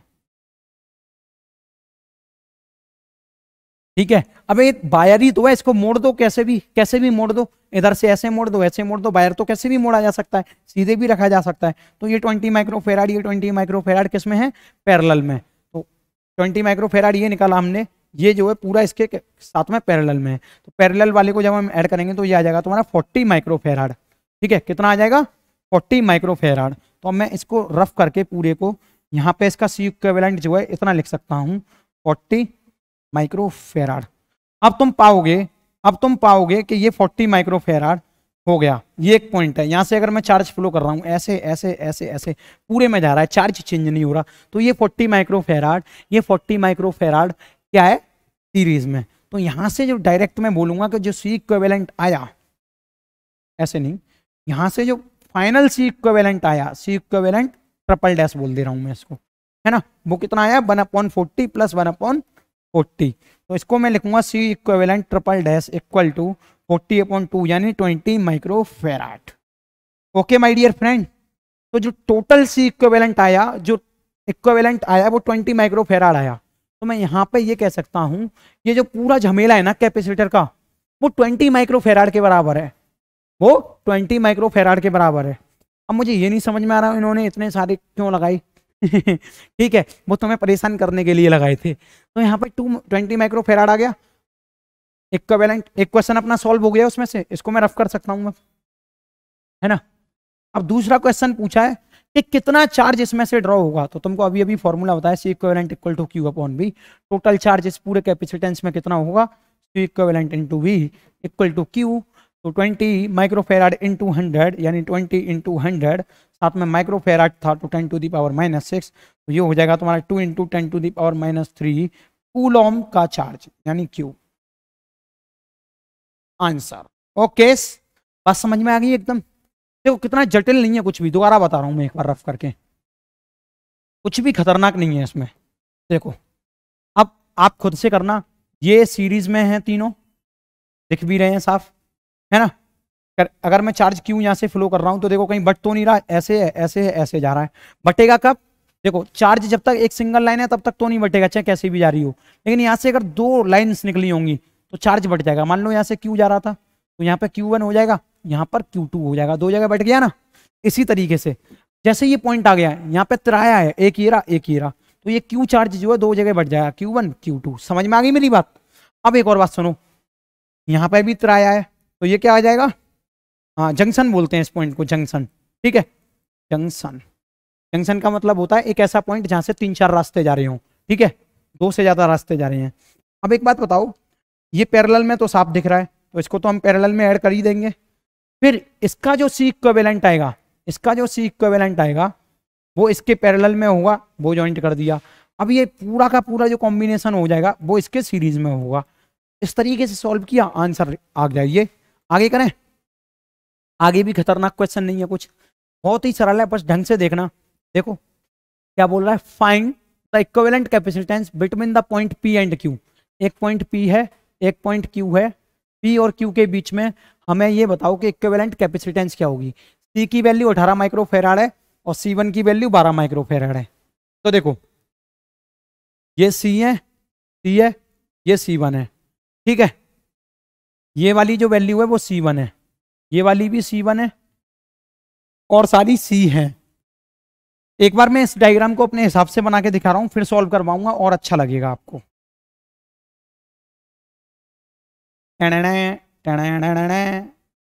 ये C है, ये भी C है, ये भी C है, लेकिन ये जितने भी ऐसे लगे होंगे वो सारे C1 होंगे। इस तरीके से दे रखा है C,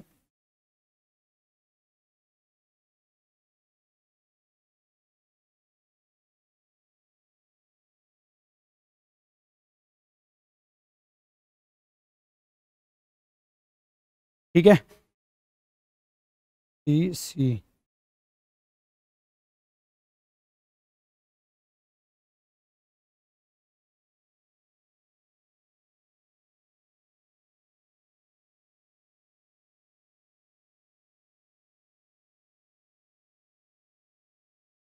ठीक है, तो इस तरीके से बना हुआ है। अब इसको टैकल करते हैं फटाफट। देखो अभी अभी मैंने बताया तुम्हें, जब भी कभी दो पैरेलल में लगे होंगे इस तरीके से, किसमें लगे हैं ये, पैरेलल में या सीरीज में, सॉरी सीरीज में लगे हैं ना। देखो अभी अभी बताया मैंने, तो इसके इक्विवेलेंट को क्या लिखेंगे, C/2 लिख दिया मैंने, C/2 लिख दिया। ठीक है, अब इसको गायब कर दें तो ये गायब हो जाएगा, ये एक ही हो जाएगा पूरा का पूरा। मैं यहाँ पे ये लिख सकता हूँ, जब मैंने इसको सॉल्व किया एक ही इक्विवेलेंट आया, उसको मैंने बोल दिया C/2, कितना बोल दिया, C/2। अब ये C/2 जो है इसके साथ पैरेलल में साफ साफ दिख रहा है, पैरेलल में, तो ये C/2 प्लस C कितना हो जाएगा, पैरेलल को तो ऐसे ही जोड़ेंगे ना, C प्लस C/2 कितना हो जाएगा, 3C/2। ठीक है, तो इसको मैंने रफ कर दिया, ये इसमें मैंने विलीन कर दिया यानी मिला दिया, तो ये कितना हो जाएगा, ये पूरा जो हो जाएगा वो हो जाएगा तुम्हारा 3C/2। ऐसे ही खर्च करते जाएंगे इसको पूरे को, है ना। ये कितना हो जाएगा, 3C/2। एक कैपेसिटेंस यहाँ भी है, यहाँ भी, यहाँ पे। अब ये 3C/2 इस C के साथ किस में कॉम्बिनेशन, देखो सीरीज में है, इसको कैसे लिखोगे, इसका C इक्विवेलेंट इस तरीके से निकालना है, 1/C equivalent equal to 1/C plus 1/3C, ये 2 ऊपर चला जाएगा। ठीक है, एलसीएम क्या आएगा इसका, 3C, C से C कटेगा 3 प्लस 2, तो इसका जो C इक्विवेलेंट आएगा वो आएगा 3C/5। कितना आएगा, 3C/5, हाँ C/2, ओके C प्लस, ठीक है, तो ये आ जाएगा तुम्हारा 3C/5। तो जब ये दोनों मिल जाएंगे ना तो ये हो जाएगा तुम्हारा 3C/5, और ये 3C/5 होगा तो वो इसके साथ पैरेलल में होगा C1 के, क्या होगा, पैरेलल में होगा C1 के। 3C/5 इक्विवेलेंट लिखोगे तो C1 प्लस 3C/5 लिख दोगे, ओके। C1 की वैल्यू कितनी दे रखी है, 12 माइक्रोफेराड, C की 18 माइक्रोफेराड। इसी तरीके से बार बार सॉल्व होगा। अब देखो ये दोनों किस में हो जाएंगे, ये दोनों इसके साथ, फिर इन दोनों को सॉल्व कर लूंगा, तो ये दोनों हो जाएंगे तुम्हारे इसके साथ सीरीज में, इस वाले के साथ सीरीज में, फिर ये सीरीज के साथ इसके साथ पैरेलल में, series parallel series parallel series parallel, ऐसे ही चलता जाएगा।